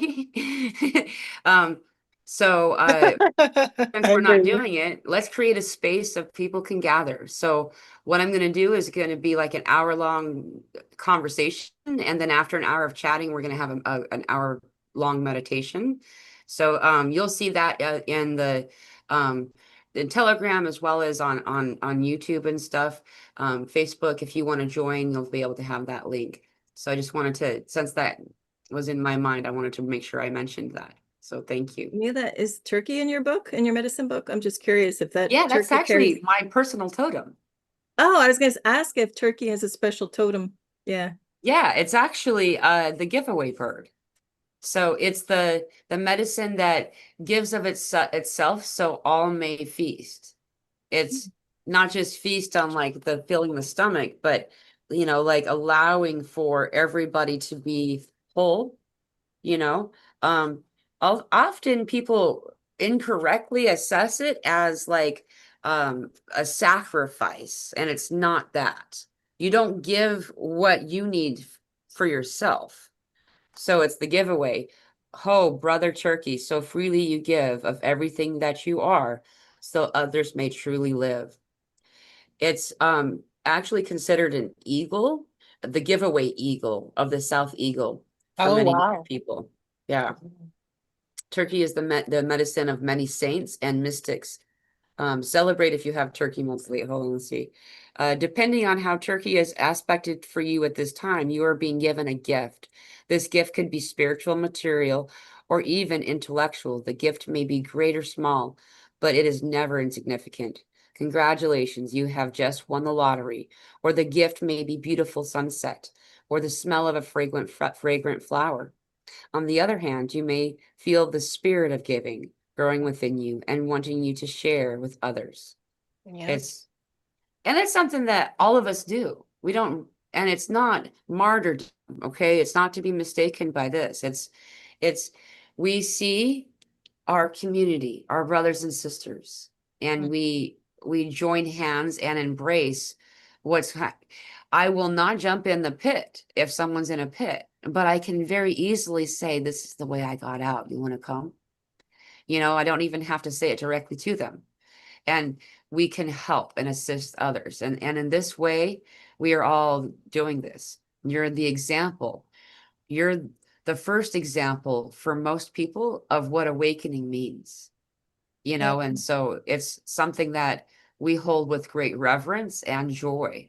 Yep. It's something that you don't have to be afraid. Oh no, is this the first thing they're going to see? it's good for people to see that you're not perfect. You know, it's good for people to know that we have hard days sometimes too. Hmm. You know, it's good to know that, um, because all within the age of filters and in false identities out there in social media, most people are forgotten that everybody has sucky days and moments. And instead of saying I'm perfect, I'd rather show you my imperfections so you can understand there's a way out. Yep. You know what's interesting is I'm laughing at myself because as soon as you say everybody has sucky days, I was thinking like I actually have a sucky day every day, but you know what? I also have a great day every day. It's like both because you get to Right. choose. We're going to have sucky moments every single day. And I also want to just elaborate on the spirit of Please. the turkey. You know, it says right What here, number? 61? 61, that's the number of spirit. You know, 7. Yeah. You know, giving with gratitude and grace. I want to emphasize the word grace because if we're learning to give, if you haven't been much of a giver, or even if you feel like you don't have much to give, when we give with grace, we no longer are in that mindset of like I have nothing, or I have resentment, or I have resistance to giving. It Yeah. feels easy, it feels soft, it's because there's no attachment to it. And again, giving is not just money, it's giving your time, it's giving your energy. You showing up to beautiful Mella's live, listening to beautiful Varleigh, listening to wonderful Brian, listening to myself, you're giving just by being here. And you're also receiving, and we're also receiving as well in giving. It's a beautiful flow. That is the abundance, is that receiving and that reciprocal relationship. And so, yeah, I encourage you, Mela. I don't know. Do you want to drop your Venmo in the chat today, like so we can get in this? Because I'll tell you. I mean, not that you have to. Of course, I don't mean to put you on the spot, but you know, when we think in terms of like abundance, right? And I'm speaking as a testimony. My whole life, I've been a giver. It was hard for me to receive, and I was blocking my abundance and away from that. But still, because I was a giver, all my needs have always been met Yeah. in a surplus. So, and mind you, I haven't always had a lot of money, but somehow, some way, things have worked itself out, and I've been blessed in many, many ways of abundance. So I say Right. all that to say that, you know, when Mela is saying give, she's not saying to give because it's an obligation. Right. But no, only if you are called to. But again, you giving in many ways. Money is just one way. And look at the money, not just as money, look at it as an extension of your love. We are here in this human experience. We have bills to pay. Okay. If it Mhm. was up to us, there would probably be no money. We would all just live our life and Yeah. everybody would have, everybody would have the best of everything. But Right. because we are still transitioning out of that old economic paradigm shift, it's welcome. It's Yeah. not about asking for money, it's not about any of that. It's about extending my love. How can I give more? How can I show appreciation to this beautiful being Mela, who every week you take time out of your week to give to us in a surplus? It means so much to me to see, and also the purity of her and the pure beings that she is attracted. So thank you. Thank you. I want to say thank you. And I want to donate today if you have a I Venmo. So, I actually did put it in the chat because you asked me to. I awkwardly did it. Let me say it that way. and like I I said, I'm sorry to put you on the spot, but I had to say it. I appreciate that. I'm not very good at I'm learning to be better at making that more available. It's always in the description of videos, and like links to my Calendly so you can schedule an appointment or a session with me. And I'm not here to sell myself, so like Nope. I really want to my just like you said, Layla, like I mean, for the first little while I did all this stuff without having any way for anyone to pay me. I didn't that wasn't my that's still not my goal. It's You never know, the goal. It's never yeah, right. it's I want to be sure that everybody has a place to go and that we know we're not alone because I know what it's like. I spent a lot of years, that's why I have a weird vocabulary with spiritual topics. I'm learning some of the words that you guys normally, that everybody else uses. I came up with my own vocabulary with spirit. Archangel Michael, I called Bob for like 3 decades. He Yeah. had shows, because we have our own vocabulary, and so anyway, my point is that I know what it was like to not know that other people are having the same things happening, and that as we join together like this, whether it's I mean, just as you said, the people that populate these meetings, these streams, the audience members, I mean, like, I look forward to connecting with everybody. I really do. You guys are amazing, Yeah. and the guests that I have on every time are like amazing people, all of y'all, Yeah. and like Mm. I um I notice that I'll be on other people's shows and stuff, and like it's a different environment. There's like the people that you would call them like bullies or something like that in the audience. Like there's people who want to cause, issues, and I I didn't realize that people still did that because I don't experience that here. Yeah. You guys are all so amazing. Yeah. That what an honor and a privilege it is to be in this position with everybody, you Thank know? you. Thank you. And I think we also know that's not allowed here, for one. That's not, won't be tolerated with love, Right. of course, and compassion. But you have such a grace about yourself and such a love and such a, again, that unity mindset, to give everybody an opportunity to be heard, to be seen, to connect with you. So I think that's really important. And my last thing I want to say about giving too is that, people, what you'll find too is that when you have a pure heart and a pure soul, people naturally want to give to you. So I'm searching for, like, okay, how we can give through the likes, we can give through the comments, we can give through the prayers, we can give through the connection, even tuning in. But then even some people are like, okay, where's the Venmo? Where's this? Where's that? Because again, that's our nature. This is who we are. We're returning to that. And again, it's no pressure. It's never a pressure. I'm not saying this to guilt trip anybody. Please have the bigger picture of what I'm saying. Look at the higher perspective of what I'm You saying. pulled up giraffe. Yes. This Ben came out, but I wanted to, show it. This is my animal since Yeah. I was a little kid. Like Yes, that they're a came out. miracle. The fact that giraffes exist, those little suckers have to drop at least 5 feet with a brand new spine out their mama's belly and land and not break their big old neck. And Yeah. then they gotta hurry and learn how to stand up real quick because there are predators waiting for them to be born. And they have Yeah. to be able to run and defend themselves. Like the fact that that species exists at all, Yeah. it's just amazing. Can you imagine a chiropractor trying to work on something like that? Yes. And it says, Layla, see the giraffe says see is the bigger special. picture. Yeah, Go ahead, special. babe. Sorry. Yeah, it's You guys special to canceled me each other too. out. Yeah.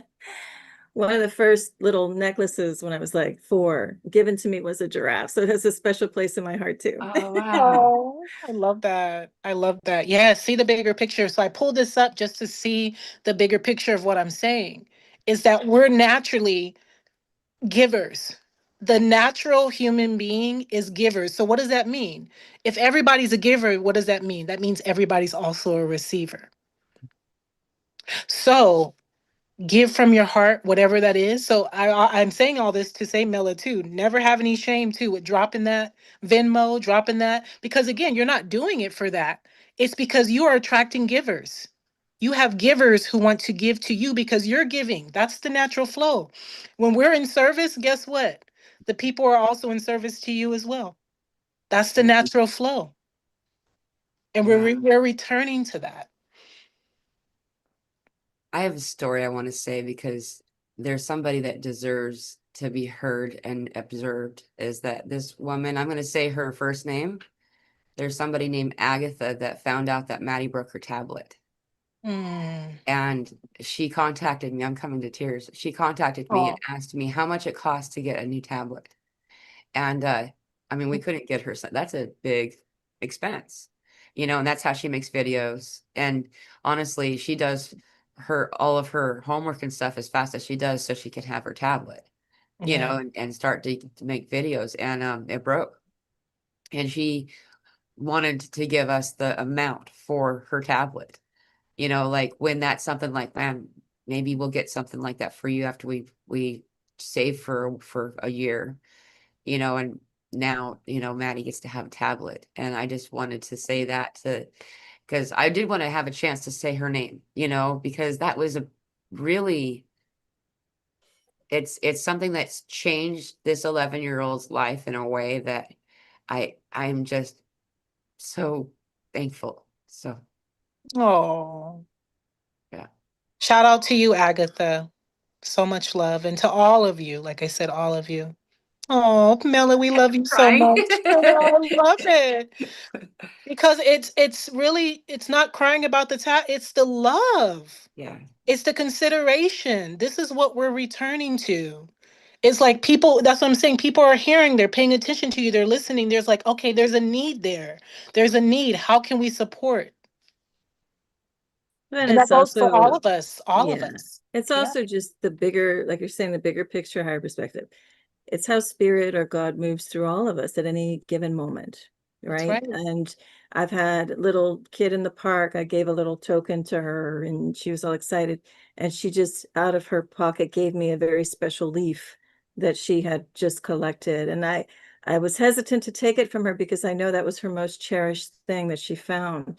But I looked at her and there was like a inner silent dialogue going on that no, I do want you to have it. Like I didn't want her to give it to me and then go home and then regret it, like, oh, I gave my leaf, you know? And then I took it and I showed her how sacred it was to me too to receive that. And that leaf was more important than like a, Fort Knox, which is supposedly filled with gold. It isn't. But anyway, that's another conspiracy. But but it's just again, value is shifting on the planet. Yes, we still have the old system. We're bridging. We know what's coming. It's going to look like no money at all. Because in my heart, that's been here forever. But yes, we have basic needs. But the beauty of it is it's not just coming from the man handing out a check. God taps into any one of us at any given moment to pull Right. out whatever. Like I have been in situations where I've had maybe $20 to my name in my pocket, but in that parking lot there was a guy and he felt he didn't want to ask. And then I said, "You want?" And he's like, he was embarrassed or just didn't feel it. But then I went to my car. I'm like, no, I'm supposed to go back and give it to him. And then he was like, he said something, and it was just a total affirmation. And yeah, that's it. And it's just following your heart, bypass the, I don't like the word bypass, but get out of the head. The mind is going to tell you all kinds of crazy talk and crap. It's going to Mhm. say, oh, but now that's your last bill, yada, yada, yada. Well, I'm not listening to you. I'm Right. right here.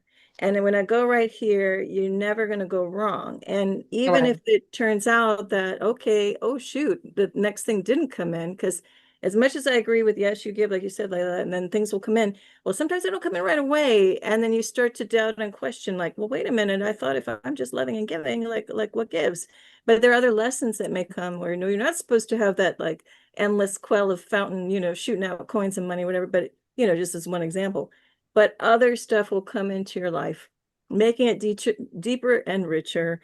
And maybe the source that you think it's going to come through isn't the one, and it's five others or whatever, because God works through any one of us at any given time. Yeah. But we're not even bridging an old world, a new world. We're just in a new now. And it's like, well, what do you want it to be? Like the kids, right? When they play, I heard some kids where I lived before. It was so cute. Neighbor kids, they're on a trampoline and they're two twin girls. And I'm just mentioning that because Layla, it stuck with me that you're Gemini, so we got the two and the duality going. But they're jumping around and I just hear them. I couldn't see them. There's bushes. And the one's like, well, I want to be the mermaid. You be the fairy. And she's like, well, I don't want to be a mermaid or fairy. I want to be the captain. And then like it was Yeah. just so cute because you can be whatever you want to be. It's like we can do Right. whatever we want to do, we can make things happen however we want. It's not like I have to go 9 to 5 somewhere and make sure that's the way I'm going to do this now, right? It's new rules, no rules. Yeah. And there's infinite ways to give. And that's what I was saying. That It's too. not just about the money. It's Yeah. about the prayer. It's about the love. It's the consideration. It's the kindness. It's the listening ear, paying attention. All of these things are ways to give, to tune into self, even to be your true self is giving. I think the most powerful way to give is to just be yourself. Yeah. That's Yeah. one of the most powerful ways to, what that even truly means, to return to love, to return to your authenticity. So Yeah. absolutely. But yes, that's all I had to say. I'm gonna check on my son really quick. It's getting dark. I have to bring him in. He's outside playing to like Okay. in the dark, in the pitch black. So let me grab him. Yeah. Yeah, you did. Thank you. Thank you. There's a way to break that spell that's really easy. And though the only, I guess, side effect is you might feel embarrassed. So, right, is remember, if you think about it, the best depiction of a young child at play is they sing about what's happening. Like it's and usually they don't have perfect pitch. Usually there's no rhyme to it. There's there I my favorite bumper sticker is dance like you're a toddler. Not only are you beating to your own drum, but you don't even need music. You're doing it like no one's you don't care if someone's looking, and you don't even need music. And I'm so doing that, like literally I do that when I'm bringing myself back to the play space, because yeah, we'll wander away. We'll get into like, oh, I got this bill on that thing and blah blah blah blah, and that's us drawing ourselves back into the matrix, the problem cycling. So instead, let's play. I'm walking down the hall. Oh, let's pick up that lint. Yeah, da da da da. Like, well, let's watch this really. Wow, this plate is really dirty. I don't know. Like, and just, but I'm not gonna sing for you guys. That usually though, if that's I'm singing, and like letting yourself be here, releasing yourself from, and then you find out that these confines that you're releasing yourself from are actually by your own making. You're the warden, you're the prison, you're the prisoner, you're all of it. And so if we can allow ourselves, yeah, like little Stephen, exactly. If we allow ourselves to just be present, then we can find that finding play, being in the place, the space of play, moving that chi around. That's exactly what it is when you're in that. I love that observation that Varleigh made. Is that when you're in that play, that's when your chi can move the most. Tai Chi, Qi Gong, you hear all these different references, like this is moving your own energy. This is moving your life force around. Spirit calls it light force, like Brian had said earlier. It's a light, and like I don't know if he was a slipper of the tongue or not, but Brian said that. He said light force. And this is what Spirit calls it. So if we allow the motion, the regular cycling of this chi, then we'll find it's actually a filtration system of sorts. It's a rejuvenator, like a water pump in a koi pond. If you don't have something to cycle the water, it gets stagnant. Then mosquitoes lay their eggs in there, and it's like it's this you don't want to go there. Um, but if you have a pump to cycle that water through, that water stays fresh. It's renewed time and time again, just like we are when we move our chi. So dance. I'm just going to say that, and I'll let Brian talk. I know he hasn't had a chance for a minute. Dance. When you're doing whatever it is you're doing, let yourself dance. Whether it's a chair dancing, you can dance while you're sitting. You can dance while you're laying. If that's what you have available to you. Limited mobility doesn't stop the flow and the play, right? So that's my putting on playful music. Like I know every Weird Al Yankovic song. Like silliness really helps. It releases so much of what we call adulting, and then you can go back to the child play again. Brian, would you like to share anything? It doesn't have to be on this topic.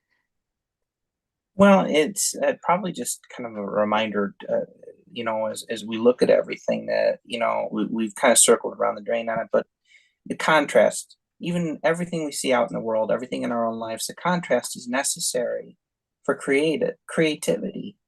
You know, it's like, look at all the different flavors of ice cream. If you try vanilla, you have to try the strawberry and the what is it, cookies and cream and Oreo and all that stuff to know which one you like best. You know, it's how we find out who we are by finding out who we are not. It's why we need our identities for a certain period of our life to find out who we are by finding out who we're not. So if we look at life, what we see is an incredible amount of contrast, but it from the lens of all the contrast means there's big change coming. You know, it's proof, it's validation of where we've come from and where we're going. You know, is incredible about, because anytime what we view as a problem arising, a friend of mine talks about this as a problem arising, the solution rises at the same time. Just because we don't have access to that solution, we're on the same wavelength, the solution is there. It's just tuning into what that solution is, you know, changing our frequency from the problem, because they say what you focus on, you know, where if you focus on the problem, but if you try to change your awareness, even and the greatest thing to do that is the spaciousness, the space between the breaths, going out and playing, getting your mind off it. You're not avoiding it. You're not bypassing it. You're taking your focus off it so that you have the space, again, that space where the container for other people or this container for ourselves, we allow that solution to arise through us spontaneously through play, through creativity. Because what do we do when we're playing? We're being creative, tapping what was called imagination. We're tapping the space where these things arise, where, you know, like children do when they're playing, they're tapping another space. We're reaching out in a way that is different infinitely to infinite potentials. And what looks like an answer to spontaneously arising is because we're putting those feelers out. We're already playing, we're already tapping, just like children do when we play, and they're using what we call imagination, which is truthfully just tapping into other things. They see realities and timelines and things like that, and they're playing through that. It's coming through them. And so the solution is the same way. It comes through us the same way, through play, through spaciousness, which we have to provide ourselves rather than put our nose to the grindstone, because that way of life doesn't. Well, a lot of what we find now is that the old solutions we used to use aren't working anymore. Why? Because everything's changed. Yeah. They're not going to work anymore. So stop trying to do things the same way you used to do them. Open up to what is. It's the same thing. You might feel one day, oh, you know, tomorrow I feel like really cleaning the house. And then that day might come and it changes. That's how quickly it's changing.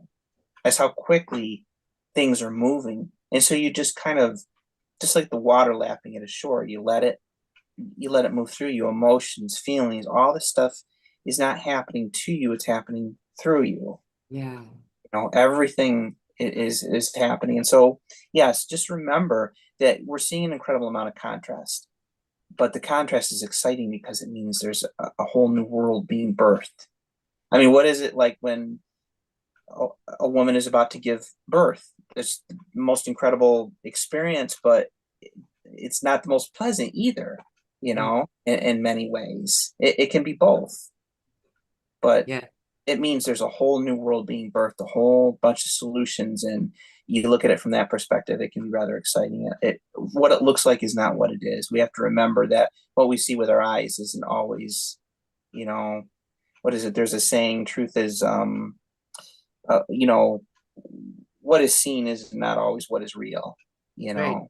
look at it beyond the filters, beyond what our eyes are seeing. We look at the third eye and all the other senses we have and feel into what's really happening.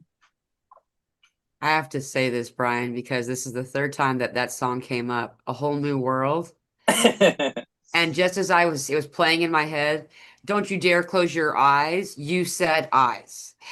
Like at the same time that the song said it in my head. You know, but it's not the whole song. It's just a whole new world. Don't you dare close your eyes. Over and over and over and over. Like that cycles has been coming up a lot. I really like what you said too about focusing. Like people will say, if you focus on the problem gets bigger. If you focus on the solution, the problem goes away. And usually people get stuck in this, well, then what if I don't know what the solution is? The solution is to play in every single scenario, is to go into that silly, playful heart. And like you said, just because you're not focusing on doesn't mean you're ignoring or avoiding. you know, it's a different, it's not being irresponsible of the thing. It's I'm not going to create that today. I'm not going to choose that path, you know? And I really love that you said that, but I had to point that out because that was the third time that that song came up.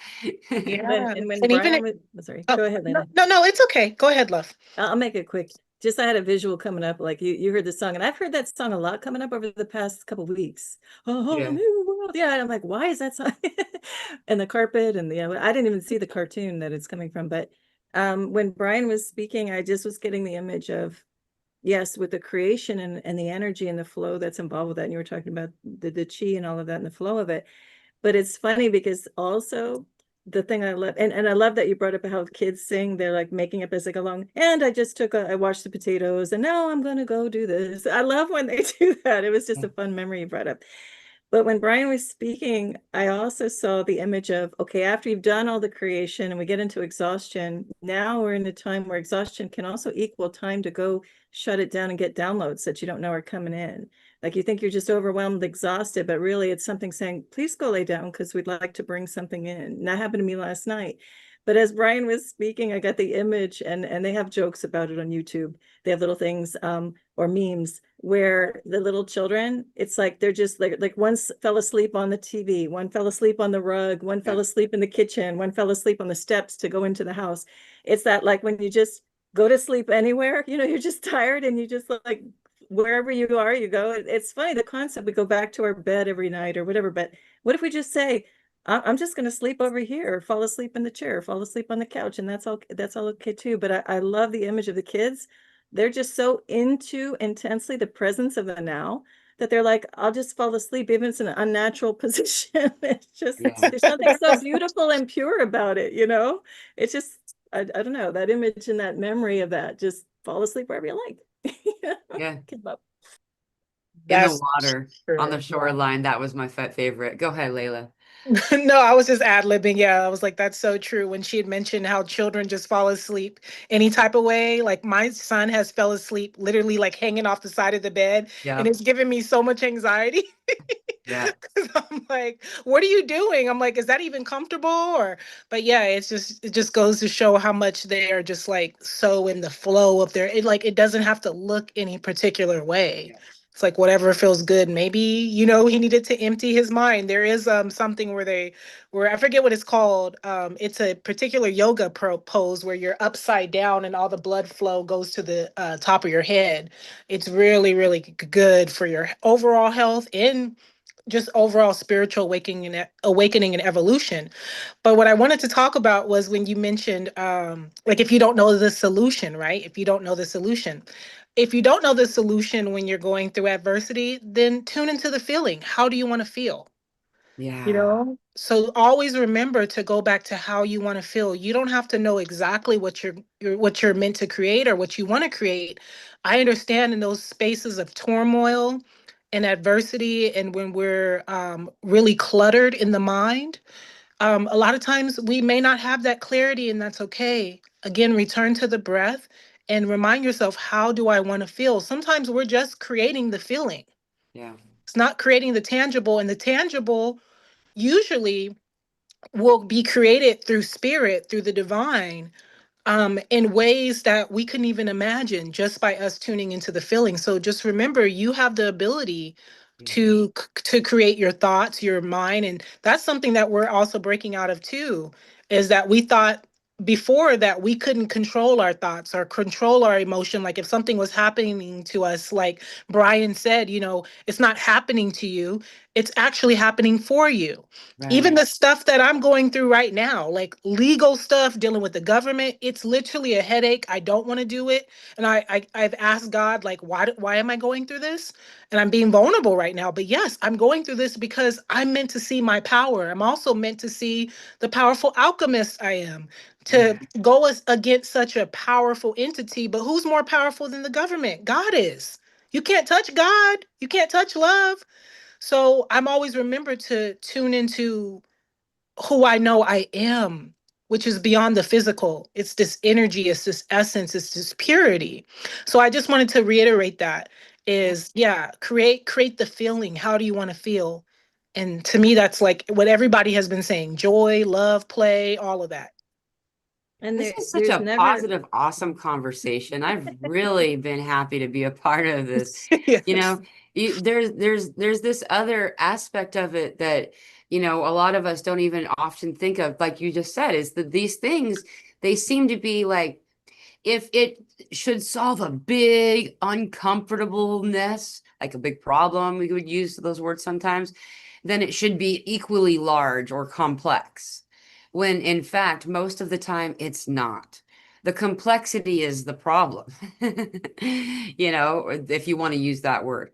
And it's going back to the simple things, the simple moments, these things that would be, they're actually the most powerful.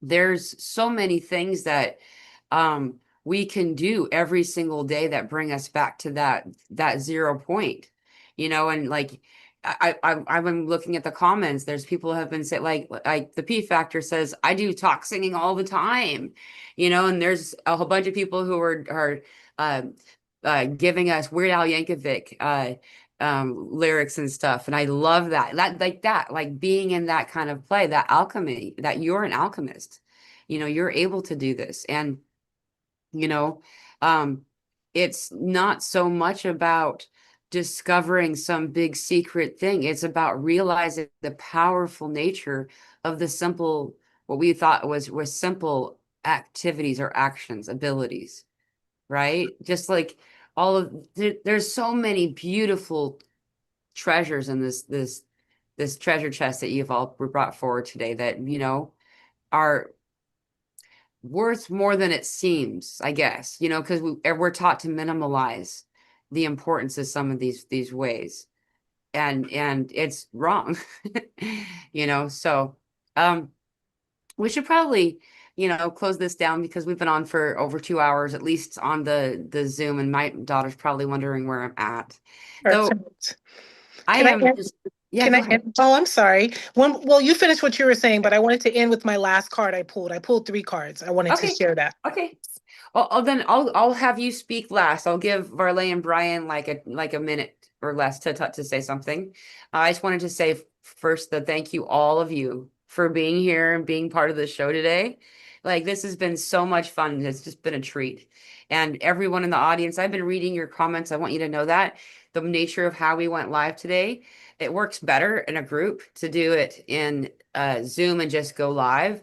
And so it can't stream to Facebook this way, but I can't bring your comments on the screen to show you I'm reading.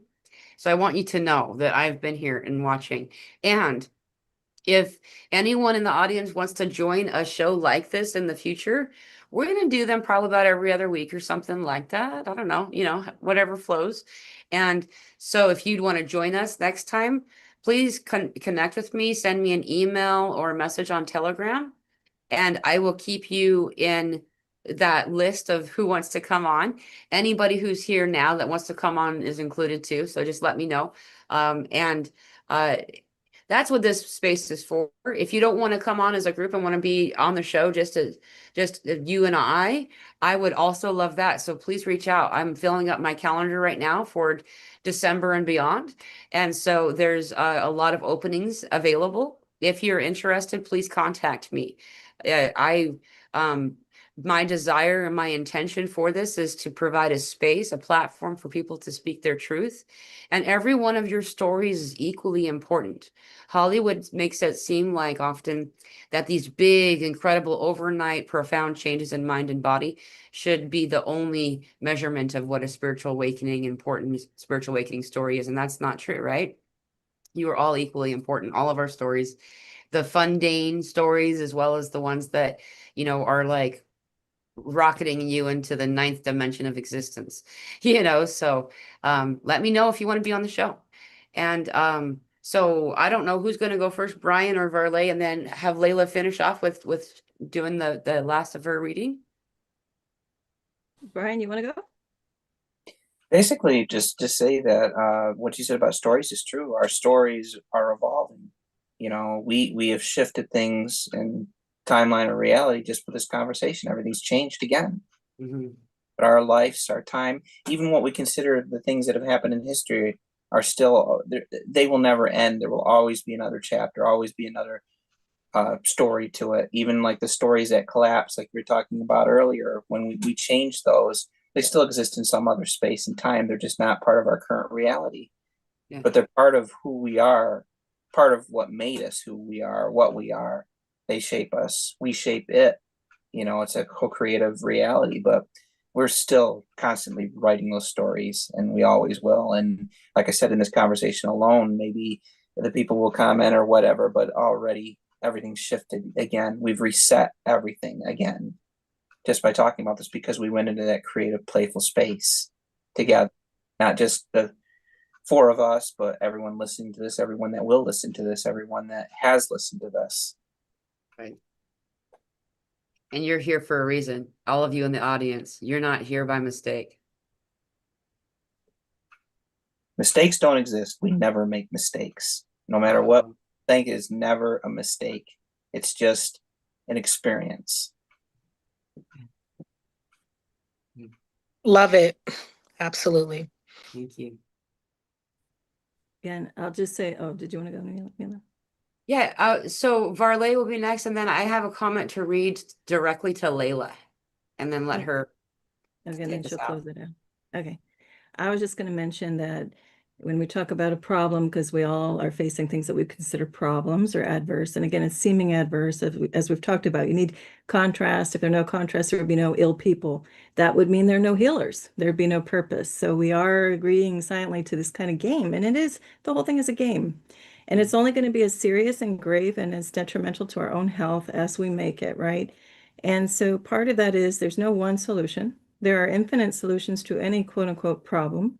A problem is just a challenge in disguise. We're master creators, so that's just a test of our infinite creativity, which is the fun part, which is the play. That's our gift. And we talked about in a previous Wednesday group that why in Hollywood the movies just seem to mimic and do a part two, a part three, a part 10 of the same old tired story. It's because they're not connected to the creator and the creation. And that's our gift that we create. So we should be enjoying that. And even if it's just not taking things for granted, the old story is an old story. And we default there because we feel we have security and stability into, oh, that happened before. So this is what happens next. No, we're now off-roading it. So the old system would have us pick an A or a B, or check off the box C, or maybe none of the above, all of the above. There are no boxes. Throw that away or write in your own answer, right? It's time to remember our creative power and ditch the scripts of before. And a fun way to exercise and stay fresh in our creativity is to, when you go about your daily business, don't take it for granted that I always turn left and go down the street, or I walk up this way, or I do that. Throw it out there, be open. What's the best way to go? And then feel it out, use your intuition. And a lot of times it'll take you somewhere totally different. And you'll ask yourself, well, that didn't make sense. And then you find out, oh, such magic and wonder was found in this by listening to my intuition. And I'll do it. I got a list of, I need to go here, here, and here. And then I stop and I go, nope, I throw that away. And I say, okay, where do you want me? To the universe. Where is my best and highest good to be right now? Where do you want to actually use me? Like if you plant me over here, will be for the best and highest good of myself and whoever I come into contact with, or just where should I be? And really listen to that. And it will drop you into some interesting, very interesting and beautiful circumstances rather than, oh, I got to be to the dentist by 11. Throw it out there. So even with that, even if you have an appointment, okay, you just say, okay, I understand, or I understand, whatever. 11 o'clock, it's where I would normally go do this for my tooth, but where do you want me? And if you listen to that and it goes against everything the brain is shouting at you, maybe it says, don't go there at 11, go over here first, it'll be okay. And you go there and you'll find out that the appointment was canceled on you anyway before you knew it. And that's why you were supposed to come over here. You would have just wasted an effort and didn't need to be there.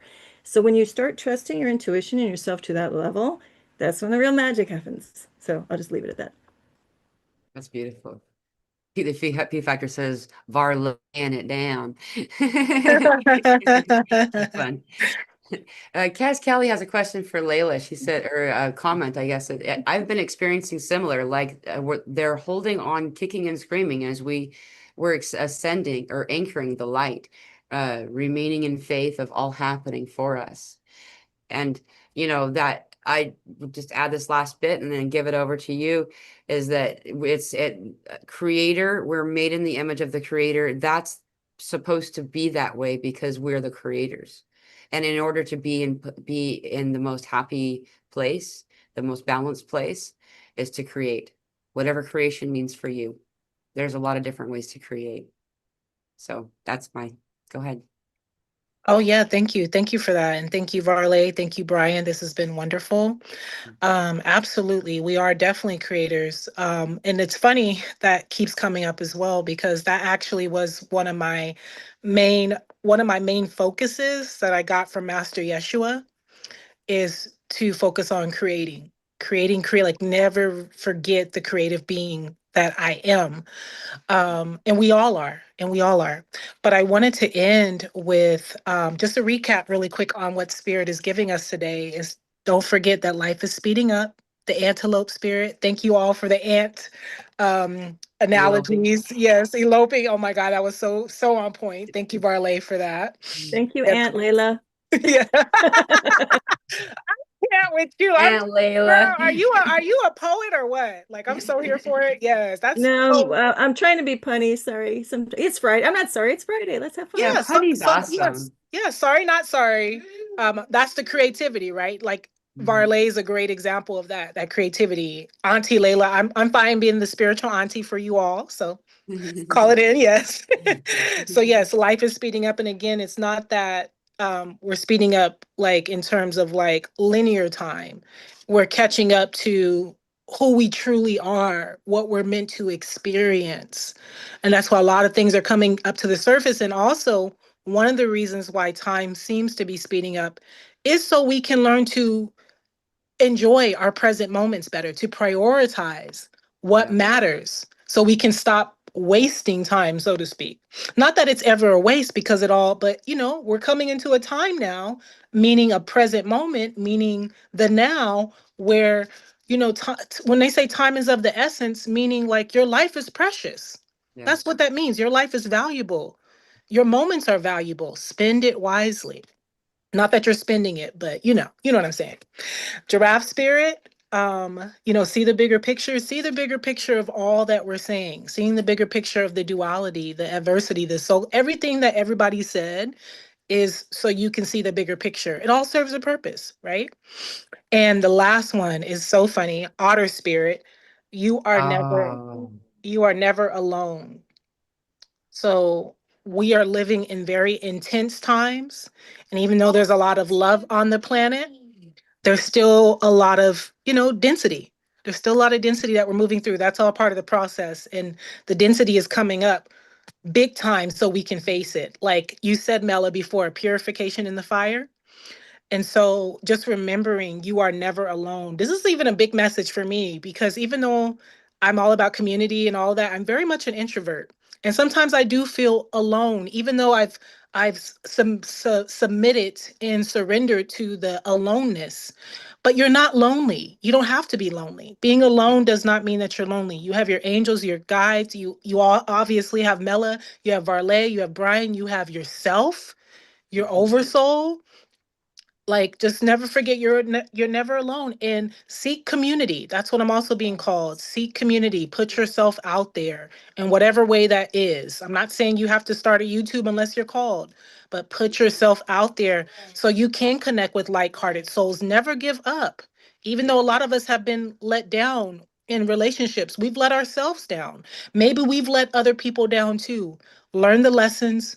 Never stop searching and seeking and being open. That's really what it is. Being open, and you're never alone. And the last thing I want to say is, truth is unfolding. Truth is ever unfolding. Stay open-minded, stay open-hearted, and recognize that, it's important not to be so attached to any particular truth, because we're continuously evolving. So yeah. stay open, stay open-minded. I mean, what we think we know now, in 5, 10 years, we may not have known nothing. So that's also what I want to leave you all with. And thank you so much. Thank Thank you. you. Yes. And Aunt, remember, because she mentioned Aunt. Aunt says you are stronger than you think. Sure, things are tough right now, but you know that you will soon be reaping the rewards of all your hard work. This micro moon is the biggest seed planting session that we've had in a long time, and the manifestation that you are and are doing is stronger now than it's been in this lifetime. So what are you asking the universe for? Be aware of your words. If the words are unkind, change them to kind. It doesn't mean that you did something wrong. Don't have to be ashamed or guilty or, oh no, just whoops, I'm going to change this to these words instead. Right? And you talked about plant ant seeds. Planting Ah, seeds. Wow. Right. uh, It's everywhere. Can't help it. Can't turn it off. and then No. planet is plan Oh, ET. planet. Yeah. And Mm, comet, come ET, as people have said, right? Right? I love that. This was such a fun conversation. We can keep going, but we don't have time. Yeah, So, and anticipate the best for your life. ooh, Yeah, we Anticipate. anticipate the next one. if you're Yes, feeling kind okay. of antsy, We got that. We got the anecdote, even though that's not really, but it sounds Well, similar. from now on, you're Auntie Layla. Auntie Auntie Layla. Layla, I'm here. I'll be Auntie Layla, That's gonna be Auntie. your new nickname. I'll be the auntie. Okay, no worries. I'm at that auntie age, so I'm fine with that.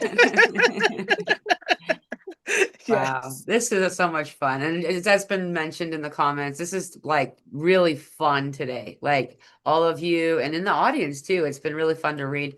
Thank you, all of you, so much for raising the frequency of so many people and for raising my frequency. This has been a joy, and I really hope we do it again.